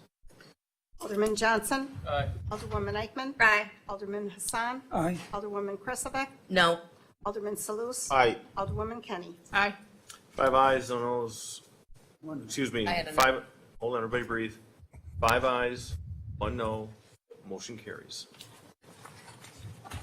G14, G3, in order to create plan development overlay number 46, at Veneer Azor Development, 7705 South 31st Street, tax key number 786-9988-000, 7631 South 31st Street, tax key number 786-9987-000, and 7721 South 31st Street, tax key number 786-9992-000. Ms. X, you have the floor. This is for the plan development ordinance, which includes a finding regarding the wetland on the property, and then conditional approval of the landscape plan. The ordinance before you is amended so that it has the lap siding instead of vinyl. So that's the difference in this ordinance between what was presented at Plan Commission. So grading, stormwater management, erosion control, et cetera, are a standard condition of approval for this item. Compensation for natural resources and the NRPP, and it contains the text of the ordinance and how it will alter the Unified Development Ordinance. So staff is recommending approval. I'm happy to answer any additional questions. Questions from the council? I make the motion to adopt. We have a first and a second. Further discussion? Alderwoman Kenny. Regarding on page 440 of the packet, conditions of approval, item G2, is that what we're approving? That is the finding regarding the wetlands. So if you were to approve it, that would be the finding regarding the wetland. So if we approve it, what are we finding? This is confusing. It's like does not or find. Oh, sure. The Common Council does find that the wetlands on site meet the exemption standards of Article 7, that they've met all of the development ordinance requirements related to that. They were provided the correct information in their natural resource protection plan, provided that these wetlands are determined to be non-federal. So with regard to the difference between federal and non-federal, the federal government regulates impacts to wetlands that are part of a larger water body and have different standards and requirements for that. Our ordinance requires compensation for things that is over and above what would be required. And so it's kind of like which standard is applying here. So they would, if it was a federal wetland, they would not be able to impact it without permits from the DNR and from the Army Corps of Engineers. So that is not necessary. So it's not a federal wetland? Correct. Okay. Okay, so they're not subject to the compensation because they're not federal. Our local ordinance requires additional compensation for the wetland impact, even though the federal government would not. Okay. But we don't know what that looks like yet. It's in the draft, and I have reviewed the quantity, but not the plant list. So they're providing like the amount that's required by the ordinance, but I haven't gone through and said, you know, this conforms with our recommended plant list, I got you. is the right kind of species, et cetera. Okay. So. Thank you. Alderwoman Kreswick. Pardon, thank you. So clarification on what Alderwoman Kenny was asking about. I'm reading, it says you must determine whether the wetlands on your parcel fall under federal or non-federal. Do we have documentation within our packet that makes that determination? not within your packet. So we require what's called a wetland delineation report. It is hundreds of pages long, and in protection of the clerk's sanity, I usually don't put that in the packet. Do we have a written summary? Yes, no. The summary is the Natural Resource Protection Plan. So the wetland delineation, okay. So the ordinance protects wetlands in Franklin under Article 7, and there are two categories of wetlands, the federally protected wetlands and locally protected wetlands. And so the DNR and Army Corps of Engineer have requirements related to any impact to wetlands that fall under their jurisdiction. Non-federal wetlands are under our own jurisdiction, and we have additional requirements. Before any kind of development can occur, whether it is a land combination or a subdivision plat or whatever, we require what's called a natural resource protection plan, which is a part of what was shown here. So this is the drawing. The table is here. So this is a list of all of the natural resource categories that we protect under Article 7, the existing area, and this was provided in your packet, and then the requirements in terms of compensation, et cetera. The wetland delineation report is a field verification that is required by our ordinance for any development plan, and we require either a certified delineation from the DNR or that the delineation be done by an assured delineator, meaning the DNR has said they are able to grant that certification. Their report details, and I have compared it with their natural resource protection plan, the location of all wetland features on the site, regardless of their status. So it complies, and the natural resource protection plan is accurate. The natural resource protection plan is also prepared by a professional engineer and stamped. So it has several levels to which it has been certified by people with ethical requirements about how they evaluate and present information. So that's the summary. If you have questions about the specifics of what our ordinance protects, I'm happy to answer those, but these are the categories and the compensation requirements are here. If you have questions about what the Army Corps requires or the DNR, I can answer generally, but I don't enforce their ordinances and they change pretty often. So we make an effort to make sure that ours comport with and don't, we are allowed to exceed them in terms of the stringency of the local ordinance, and we do by a pretty significant amount, but we are not allowed to grant a permit that they would not grant, basically. So this finding is... Point of clarification, please. It's my understanding that the Common Council is being asked to vote on whether or not these are federal or local wetlands. And you're just saying, take my word for it, with no documentation. The Natural Resource Protection Plan complies with the requirements of the ordinance, and I have made that part of my report. So, Mr. Mayor, if I can just emphasize. Yes, Council. So to be clear, what Marion said is exactly right. We did a very voluminous wetlands delineation study that uses a certified wetlands engineer to review what's on site. That study is so large, what we did in the Natural Resources Protection Plan is created this table. And so the answer to your question, I just want to point out 2 rows here. Yes, sir. Working on my left hand here. Federal jurisdiction wetlands and shoreland wetlands, not applicable, meaning in the summary table, the information that you can see, but we have a huge report that backs it up. There are no federal jurisdiction wetlands. That's why NA, not applicable. Okay. We do have 3,204 square feet of degraded wetland / non-federal jurisdiction wetlands. They could be man-made. They're just not quality wetlands. They're not regulated by the federal government.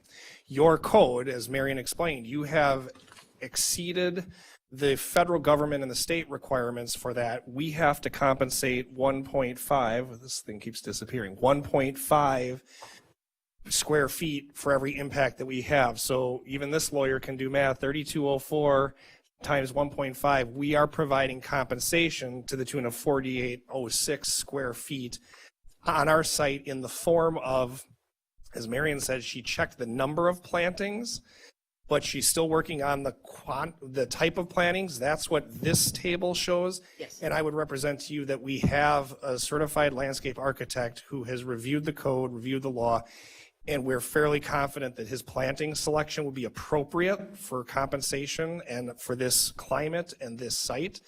But if there are a few plantings that wouldn't be the right species, we will be glad to swap them out and make sure they are the correct ones. Thank you, sir, for answering the question. Okay, we had a first and a second. Roll call, please. Alderwoman Kenny? Aye. Alderman Salus? Aye. Alderwoman Krasavik? Aye. Alderman Hassan? Aye. Alderwoman Eichman? Aye. Alderman Johnson? 6 ayes on those, motion carries. Thank you very much. G15. 2027. What's that? 13. G15. Yep. 2027 Mayor's Recommended Budget Initiation and Review. Kelly, you gonna start up? Okay. I know it's information only. I hope everybody had a chance to take a look at this.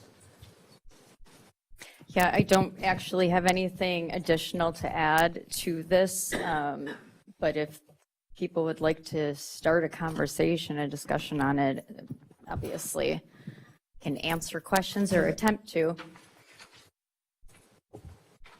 So I guess one of the things looking into this, before we get to Alderwoman, is I know the next Finance Committee meeting was now changed until to August 12th, is that correct? Yes. August 12th. And so we're looking at a number of things here, and that's why I want to put this document, this document was put together to kind of start giving that overview of things to where we're at, and that's why one of the important questions asked tonight of this group was, well, when would this start? Because when we claim net new construction, that's got to be in place by January 1 to claim it for that year. Correct. That's why we are trying to, there's a lot of this movement to get these things going, getting them to fruition, to take advantage of those numbers just for that part of it. So I would also just remind, this is a basic overview. We're going into the deep weeds starting the 12th and moving forward, bringing these back to the meetings just for discussion and awareness as we move forward. So Alderwoman Eichman? Thank you. I just wanted to point out, I'm not really sure who wrote this. This was written by Danielle Brown, the finance director. I appreciate the second sentence. Challenges facing not only the city of Franklin, but municipalities throughout Wisconsin and across the nation. That is correct. I feel that's very important to emphasize. I was happy to see that written in here, as is. I think as we're talking to our constituents, moving forward, it should be noted, again, this is not just a Franklin thing. It's all municipalities. Correct. Wisconsin. Yeah, I can attest to that at the ICC meetings where all of the municipalities within the county get together. This is a very shared experience and issue for all of the municipalities in the county. Certainly, there's been a president of a village or mayors that have commented on how difficult it is. You still have the floor, ma'am. Yeah, and it's very realistic. I mean, it's definitely not sugar-coated. Doom and gloom in here, but I know that. Well, but it's realistic, which, as it should be. And I know this is just the start of a lot to come. But, and everyone's got to remember too that COVID money was falling off with it, helped out for so long. I found interesting to read in here. That helped a lot of people for a while there. But since this is just to be received and placed on file, and there's going to be more information presented to us, that's all I'm going to say for now. Thank you. so before we move on to other alders, one of the things that was touched on briefly by the Alderwoman is exactly right. Every single municipality every single municipality, and we're in a great spot. We're booming. I mean, we are very sought after. Houses here are popping up. They're getting sold within 36 hours of being listed for market value. We are a top-tier community, and we are in a much better position than most others, including, all 19 municipalities show up at these ICC meetings, and every one of them, they're doing consolidations. I know Tosa and West Dallas combined fire departments. There's a lot of efforts out there for a lot of things that are going on with huge challenges. So what we're doing is we're looking at how can we maintain top-tier services, maintain our employees, maintain everything to keep things flowing in this wonderful city, and how do we do it realistically? So that's why, and I would encourage every one of you to come on August 12th. Set your calendars. We post the bat key notice. It's all good to be there, and it is a great, great, great thing to see how this is coming together and how this budget will work, how we will deliver a balanced budget like we have every year for our ordinance, but we do. So whenever some of the clangers say that we don't, well, we do. We deliver a balanced budget every year. And yes, are there cuts that have to be made? Painful ones? Sure there are. Every community has it. Correct. And that's it. I mean, that's the bottom line. Alderwoman Kenny.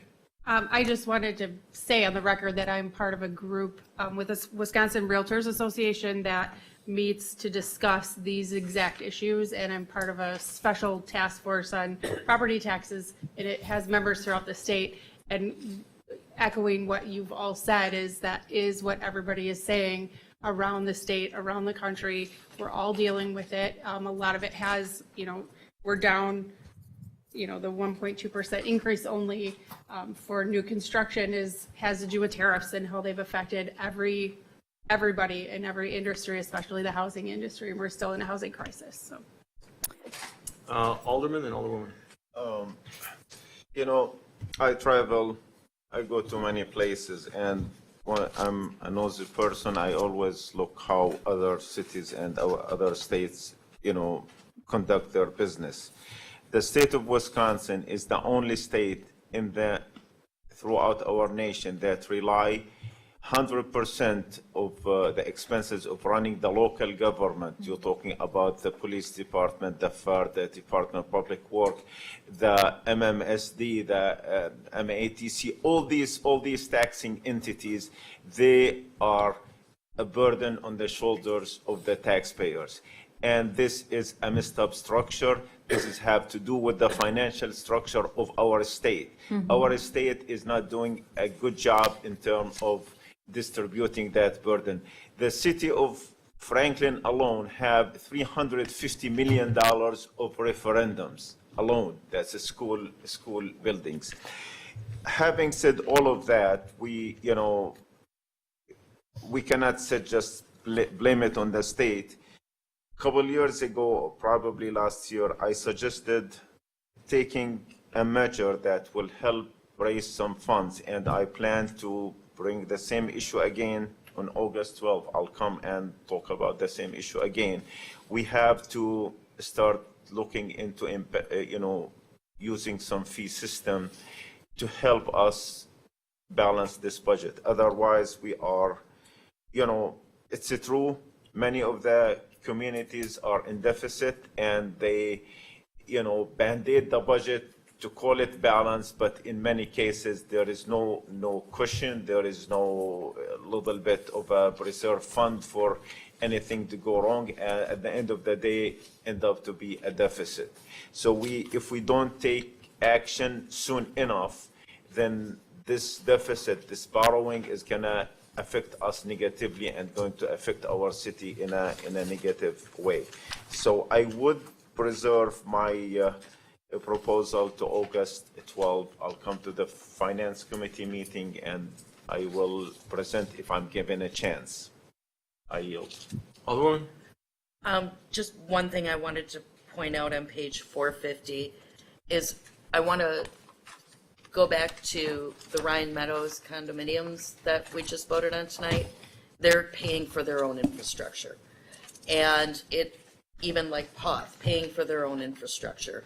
with the new TIP design. This is pointing out TID 8, the business park, where it actually requires the taxpayers to pay for the infrastructure. And that's an old TID that was developed before my time at least.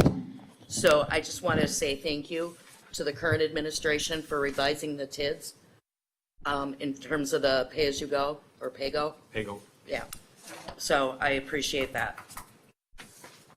Okay, if there's any comments, this is information only. Their motion is simply I'll make a motion to receive and place on file. Second. first and second. All those in favor? Aye. Any opposed? Ayes have it, motion carries. G16, a resolution authorizing the issuance of up to $10 million in general obligation debt to fund critical capital improvement projects and providing direction for future long-term debt planning. I know, of all the times for Danielle not to be here. Right. Yeah, I hope she's enjoying vacation. Yeah, really, right? Yeah. So we've talked about this a number of times internally and with other groups as well, in particular Finance Committee. We do a every other year borrowing regardless, and this year we are looking at borrowing roughly $10 million. We already have $8 million and some change that has been approved by the council, so this must go through. The dollar amount obviously is not necessarily set in stone, but we need the finances to pay for the projects that the council has already approved this year and prior years. And so that borrowing is necessary, and those projects total up over $8 million of the $10 million. Questions? Alderwoman Kenny, then Alderwoman Kresovic. Yeah, at the Finance Committee meeting, that was my first and only one that I've been to, so I was catching up. But we had asked for some kind of estimate or table for what the impact would look like at 8, 9, and 10. And so I feel uncomfortable approving, just up to 10, not knowing what that looks like. We're talking about people's money, and I don't feel comfortable approving that without knowing what that means. May I just comment? Yes. $8 million is not going to cut it, so it's going to have to be 2 or 3, from my understanding, with the projects that have already been approved by council.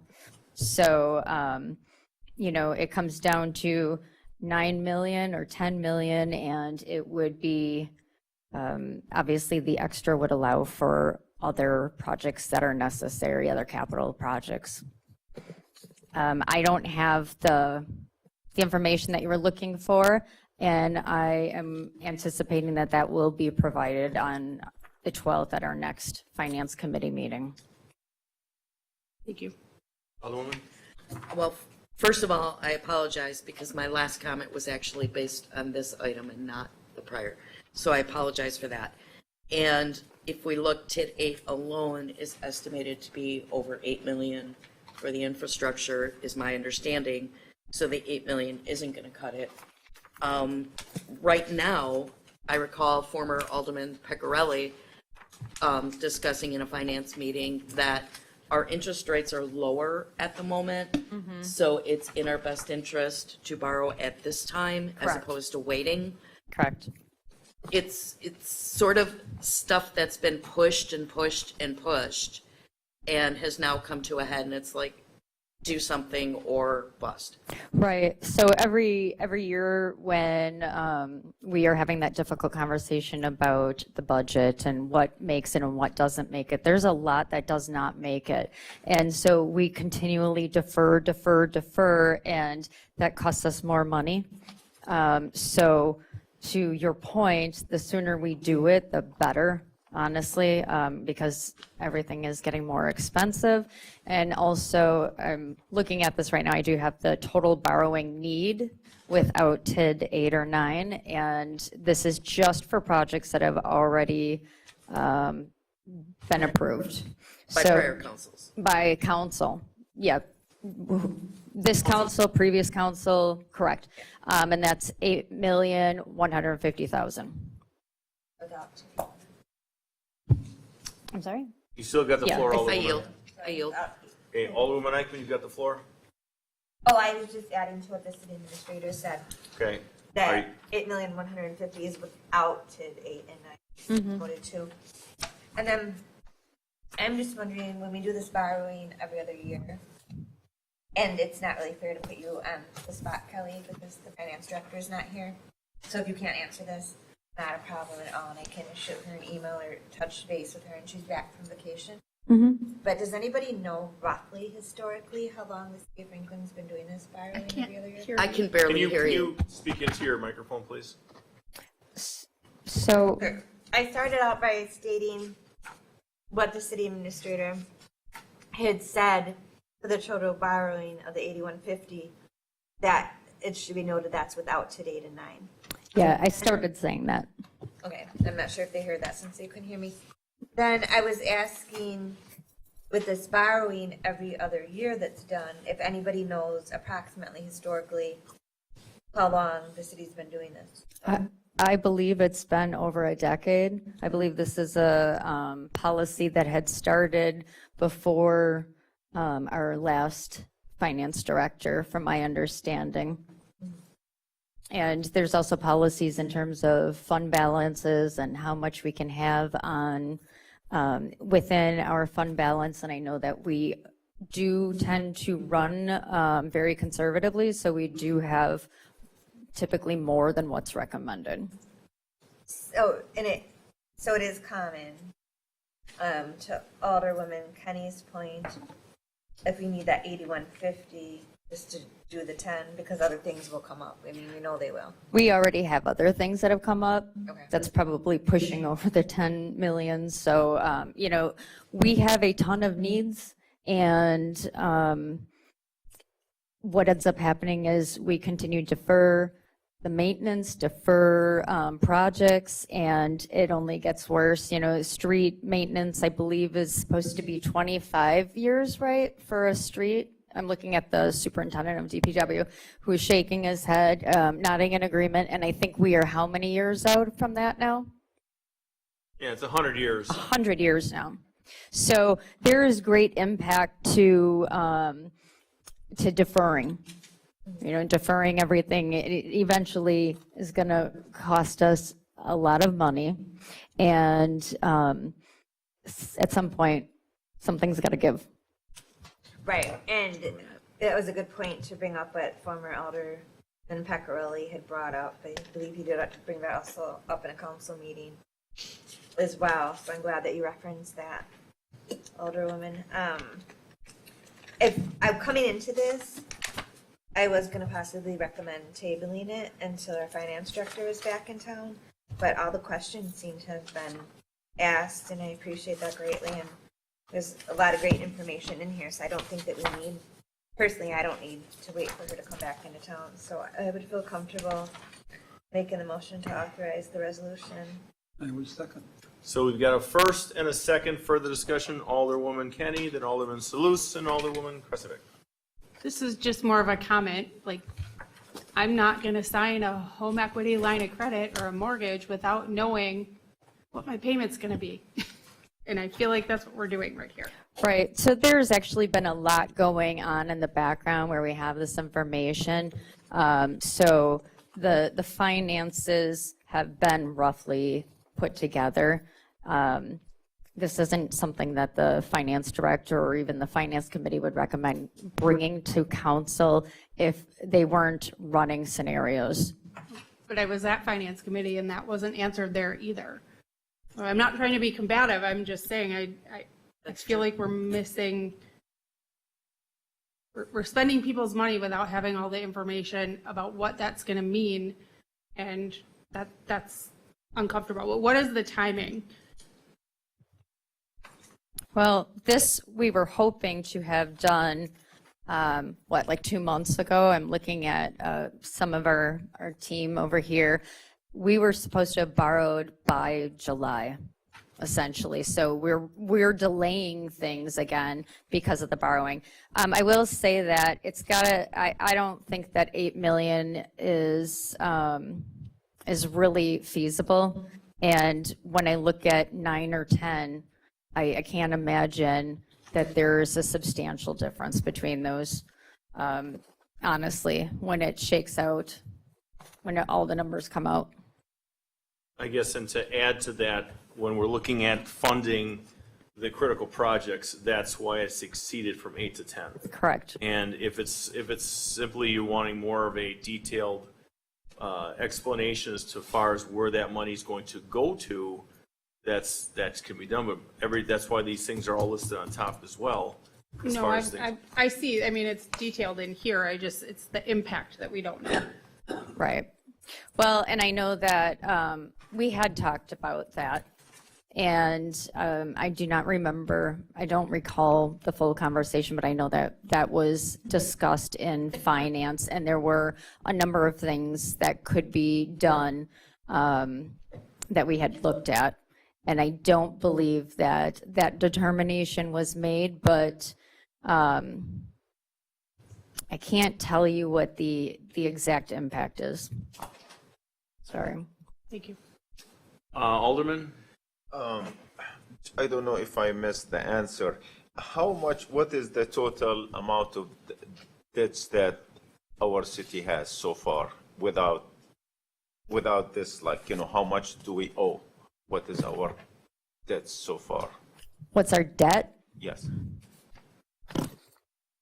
I don't have that number available. We Because talked about it. it's not just a push a button number either. I mean, Right. if you're looking at debts, that debt revolves daily as far as what our debt is and where it is and but then we also can forecast what we have. But I have to complete my sentence.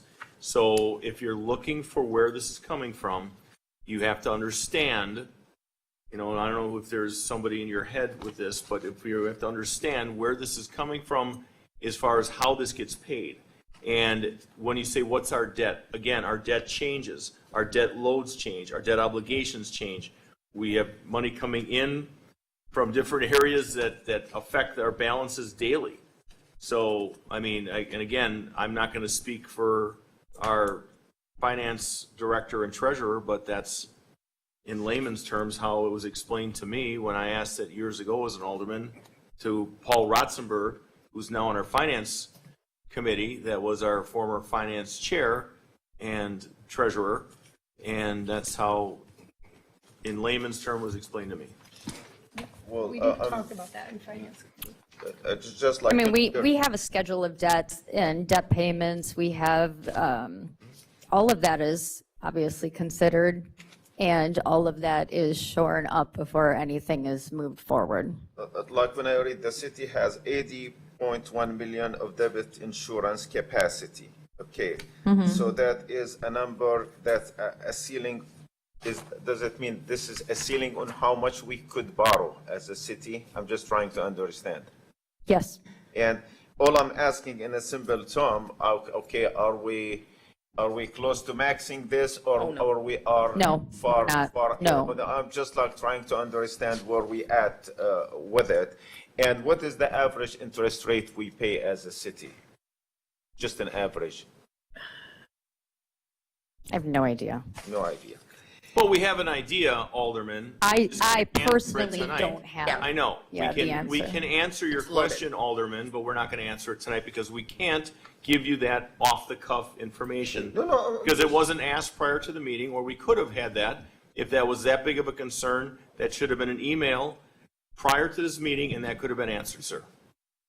And one additional general question. Suppose if we had a list of items that we're trying to address. Suppose, just for example, building a fire station for $5 million. Is the $4 million that we borrow part of a bigger scheme tied up to the fire station construction? And if we do not construct the fire station, so we cannot shift the money to use it for something else? Is there such a It would be capital funds, so regardless, it would not go to operations, it would have to go to capital.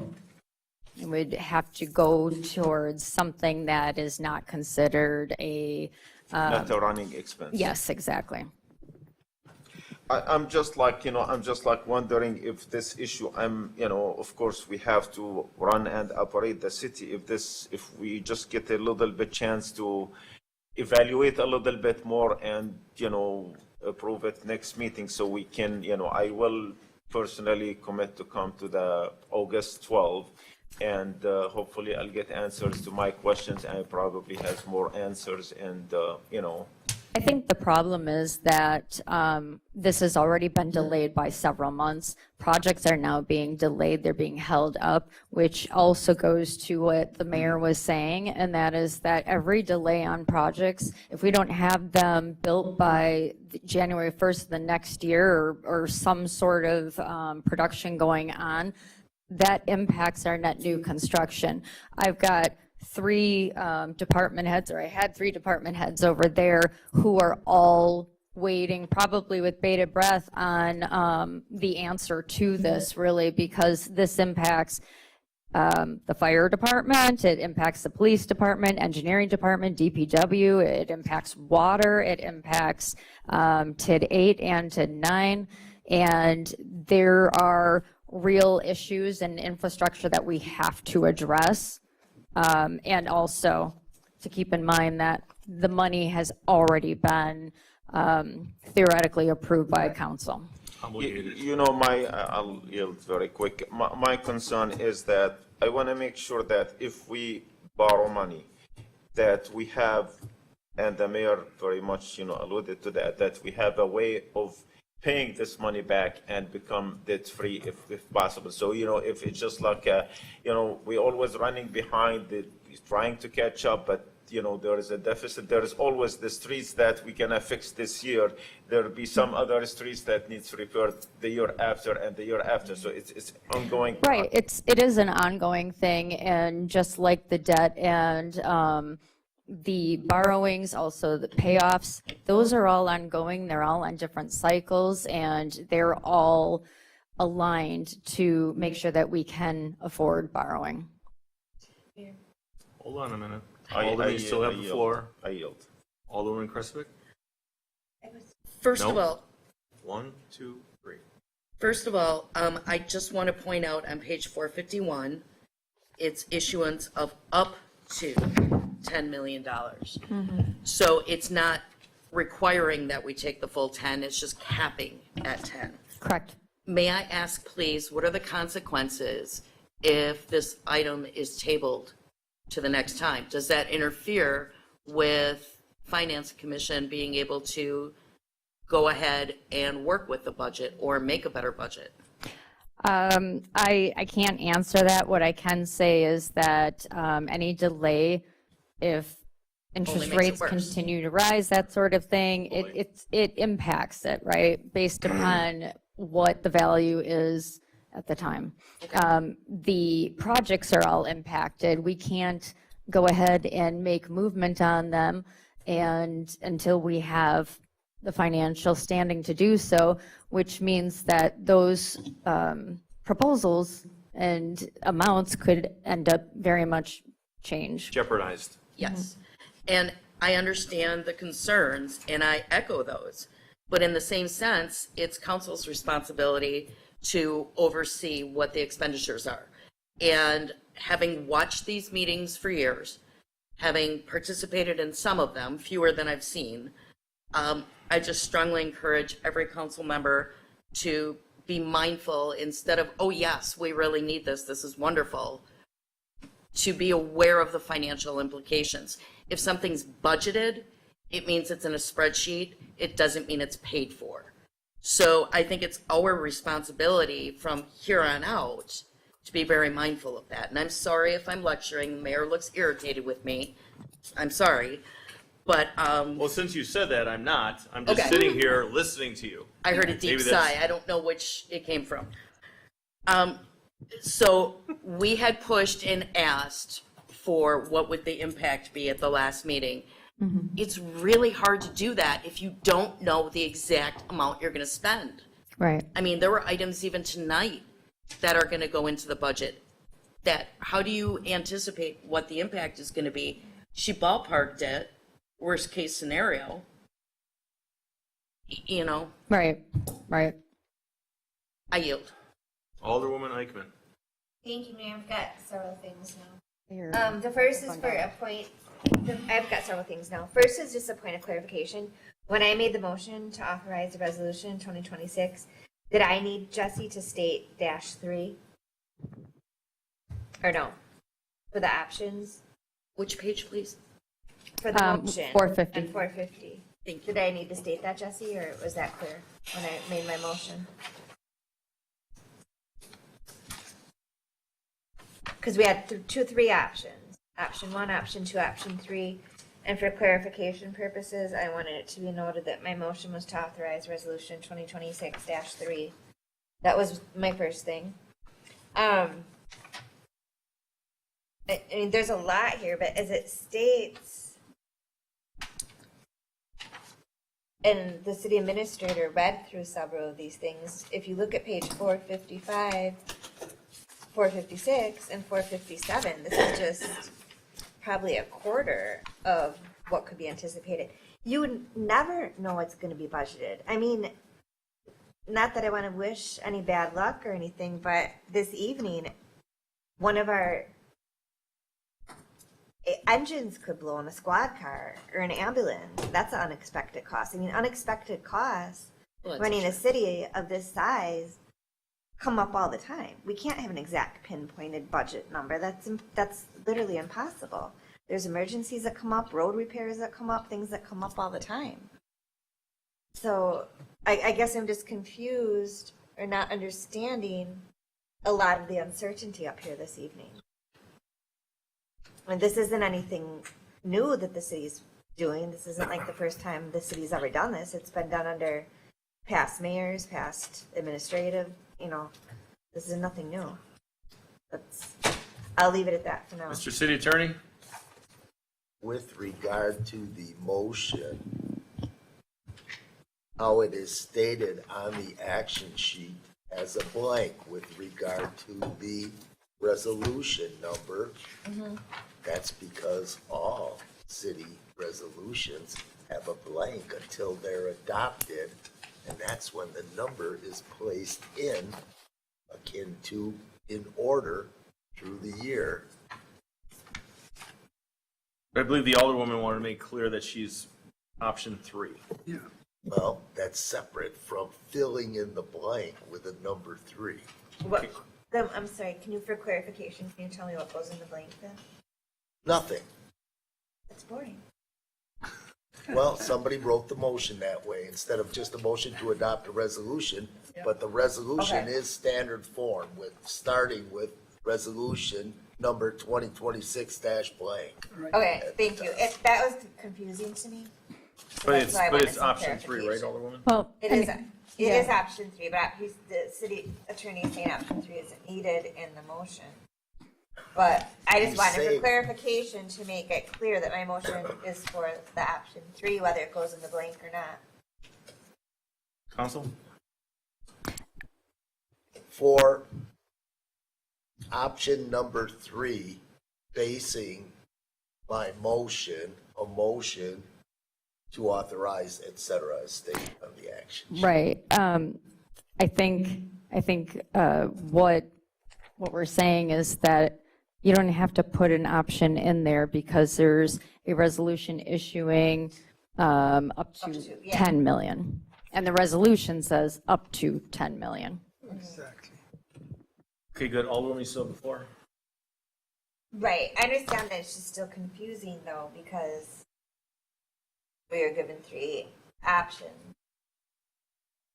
on page 450.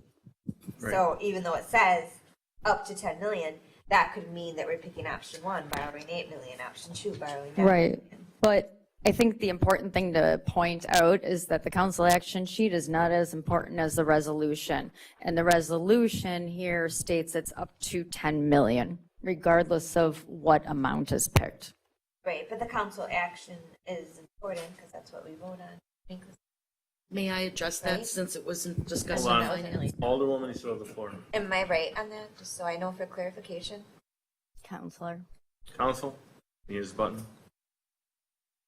This is a good learning opportunity for everybody up here, I guess, in This is a general. common occurrence where there are options in Right. an action sheet about what could be the basis to approve by the common council, and that's all this is. So you state what option you're basing your motion on, and then you move. So I'm saying, I move for 3, and that's it. Perfect. Thank you. All right, let's go now to Alderwoman Kenny. I just wanted to clarify as a member of Finance Committee that I believe in the last meeting, the Finance Director talked about us being under the 50% threshold for Correct. our debt levy. So we're in good shape. We're Correct. I that. want, yeah, we're in the 40s, I Yes, think. and then she gave us a whole spreadsheet of what was happening and what was coming up, the TIDs that were closing and how that was going to affect our budget. And, so maybe you could ask for copies of that spreadsheet so you can see where we're at and what's happening in the future as far as, and then we have the next resolution that also helps. Right. I yield. Alderman Salus. I like to make a motion to table the issue until There's already a motion. next meeting. Is there a Yeah, motion you on the can't do floor? that. You can't do So, that. There's hold a on, motion already. everybody. So we've got a first and a second, okay? Correct? Yes. So we've got a first and a second, we're gonna do I was asking the clerk. We've got a first and a second, and it's gonna be a roll call vote. Mayor, I just have a comment. Sir? Okay, thank you. There was a question asked about the interest rate, and I just want to make sure I understand this statement here from Ellers.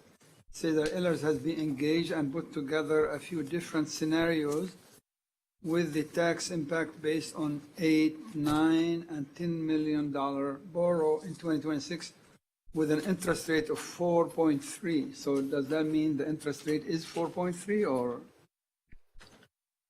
Is that a question? Yeah, that's the asked? scenario. That's the scenario. So, I mean, it depends on. It changes, It's- interest rates change. They, daily. yeah, they change daily. Oh, okay. Thank you. So we have a first and a second. This will be a roll call, please. Alderman Johnson? Aye. Alderwoman Eichman? Aye. Alderman Hassan? Aye. Alderwoman Kristovic? Aye. Alderman Salus? No. Alderwoman Kenny? Aye. 5 ayes, 1 no. Motion carries.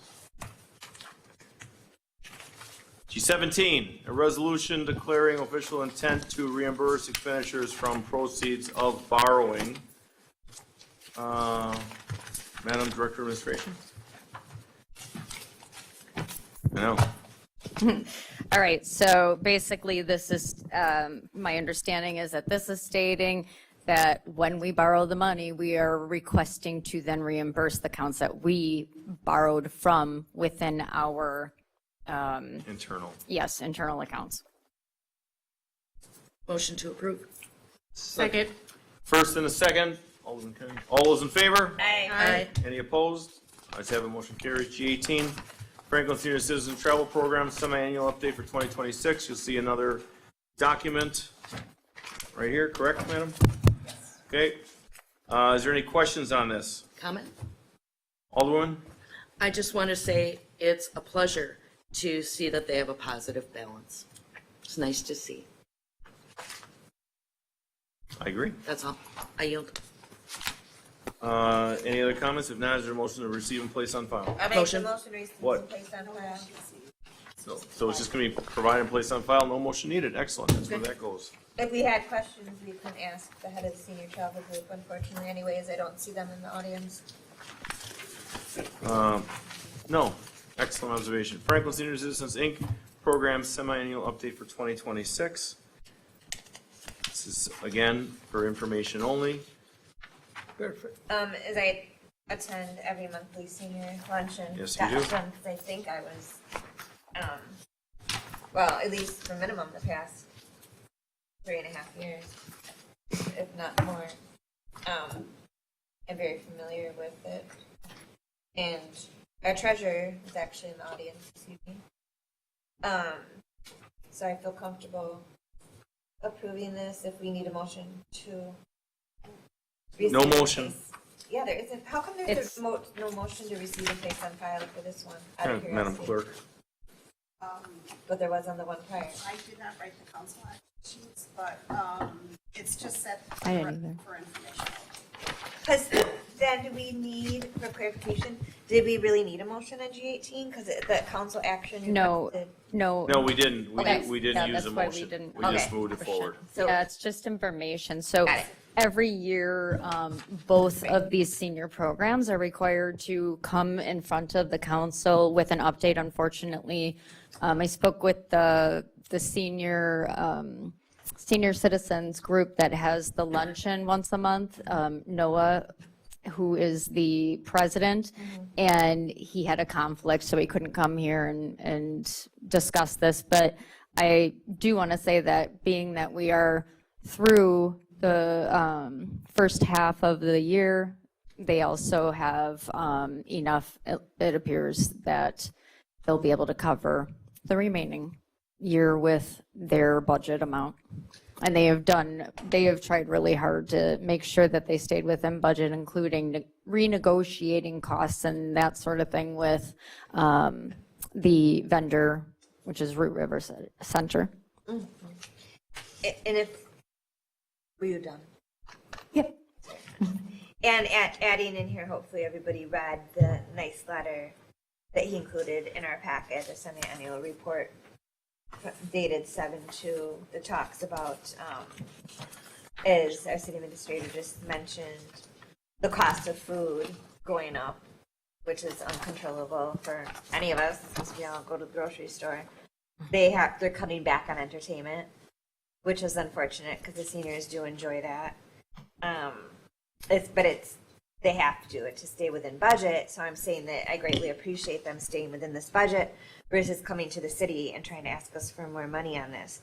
They're also increasing the contribution per member from $6 to $7. They're increasing the annual membership from $15 a person to $20. I'm not old enough to qualify for that yet, but I believe the mayor is a member of the senior group. I just want to point that As out am I. and thank him for that.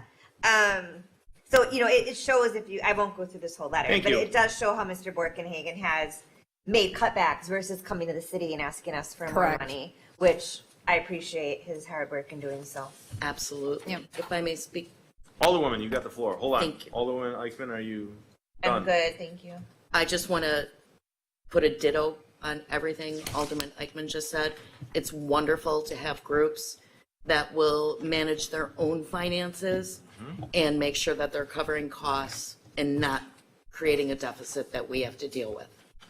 Correct. Yeah, Thank you. and this is definitely one of those funds that does obviously pay attention and is mindful to the budget.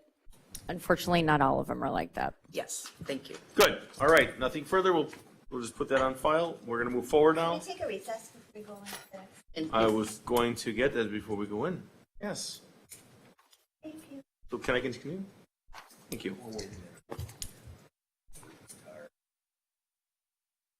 Well, what we're going to do is I'm going to read this, and we're going to go into a recess, and then I'm going to call. It's going to be in that order. Okay. So, item G20, Pleasant View Reserve claims by Viridian Homes. The Common Council may enter into closed session pursuant to Wisconsin State Statute 1985, sub 1 sub G, to confer with legal counsel for the Common Council who is rendering advice concerning strategy to be adopted by the body with respect to these subject claims and litigation in which it is likely to become involved, and to enter open session at the same time, same place thereafter, to act on such matters discussed therein as it deems appropriate. This is the motion. A motion to enter a closed session pursuant to Wisconsin State Statute 1985, I'll make the sub motion. 1 sub G, to confirm with legal counsel for the Common Council who is rendering advice concerning strategy to be adopted by the body with respect to subject claims and litigation in which it is likely to become involved, and to enter open session at the same place thereafter to act on such matters discussed therein as deems appropriate. Is there a motion? Motion. First and second, roll call, please. Mira. Mira. Alderwoman Kenny? Aye. Alderman Salus? Aye. Alderwoman Kresovic? Aye. Alderman Hassan? Aye. Alderwoman Eichman? Aye. Alderman Johnson? Six ayes, no noes, motion carries. Let us know when we're off, please. Okay.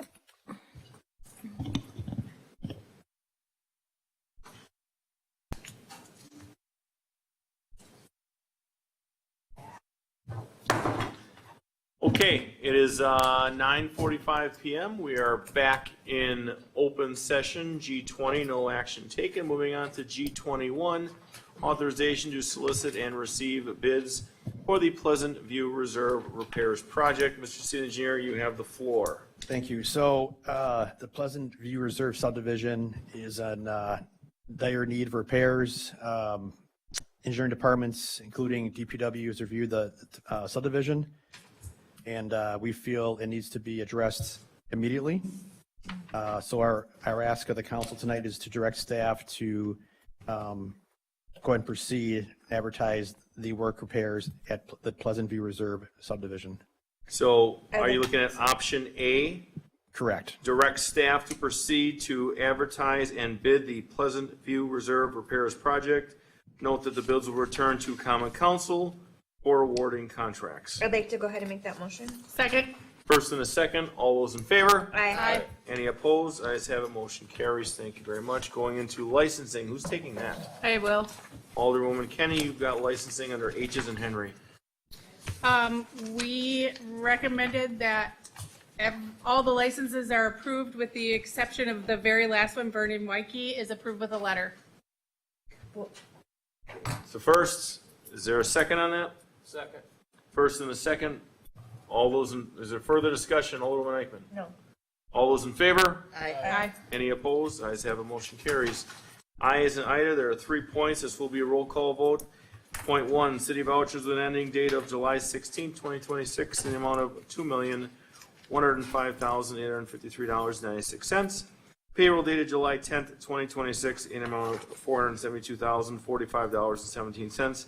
And payments of the various payroll deductions in the amount of $272,001.14 plus city matching payments. And estimated payroll dated July 24, 2026 in the amount of $501,000 and payments of the various payroll deductions in the amount of $588,000 plus city matching payments. Is there a motion? Move to approve. Second. First and a second, roll call please. Alderwoman Kenny? Aye. Alderman Salus? Aye. Alderwoman Cressevic? Aye. Alderman Hassan? Aye. Alderwoman Eichman? Aye. Alderman Johnson? Aye. 6 ayes and noes, motion carries. Motion to adjourn. Motion to adjourn. First and seconded by Alderwoman Kenny. All those in favor? Aye. Any opposed? Ayes have it. Motion carries. We are now adjourned at 9:48 PM. Please let us know when we are off.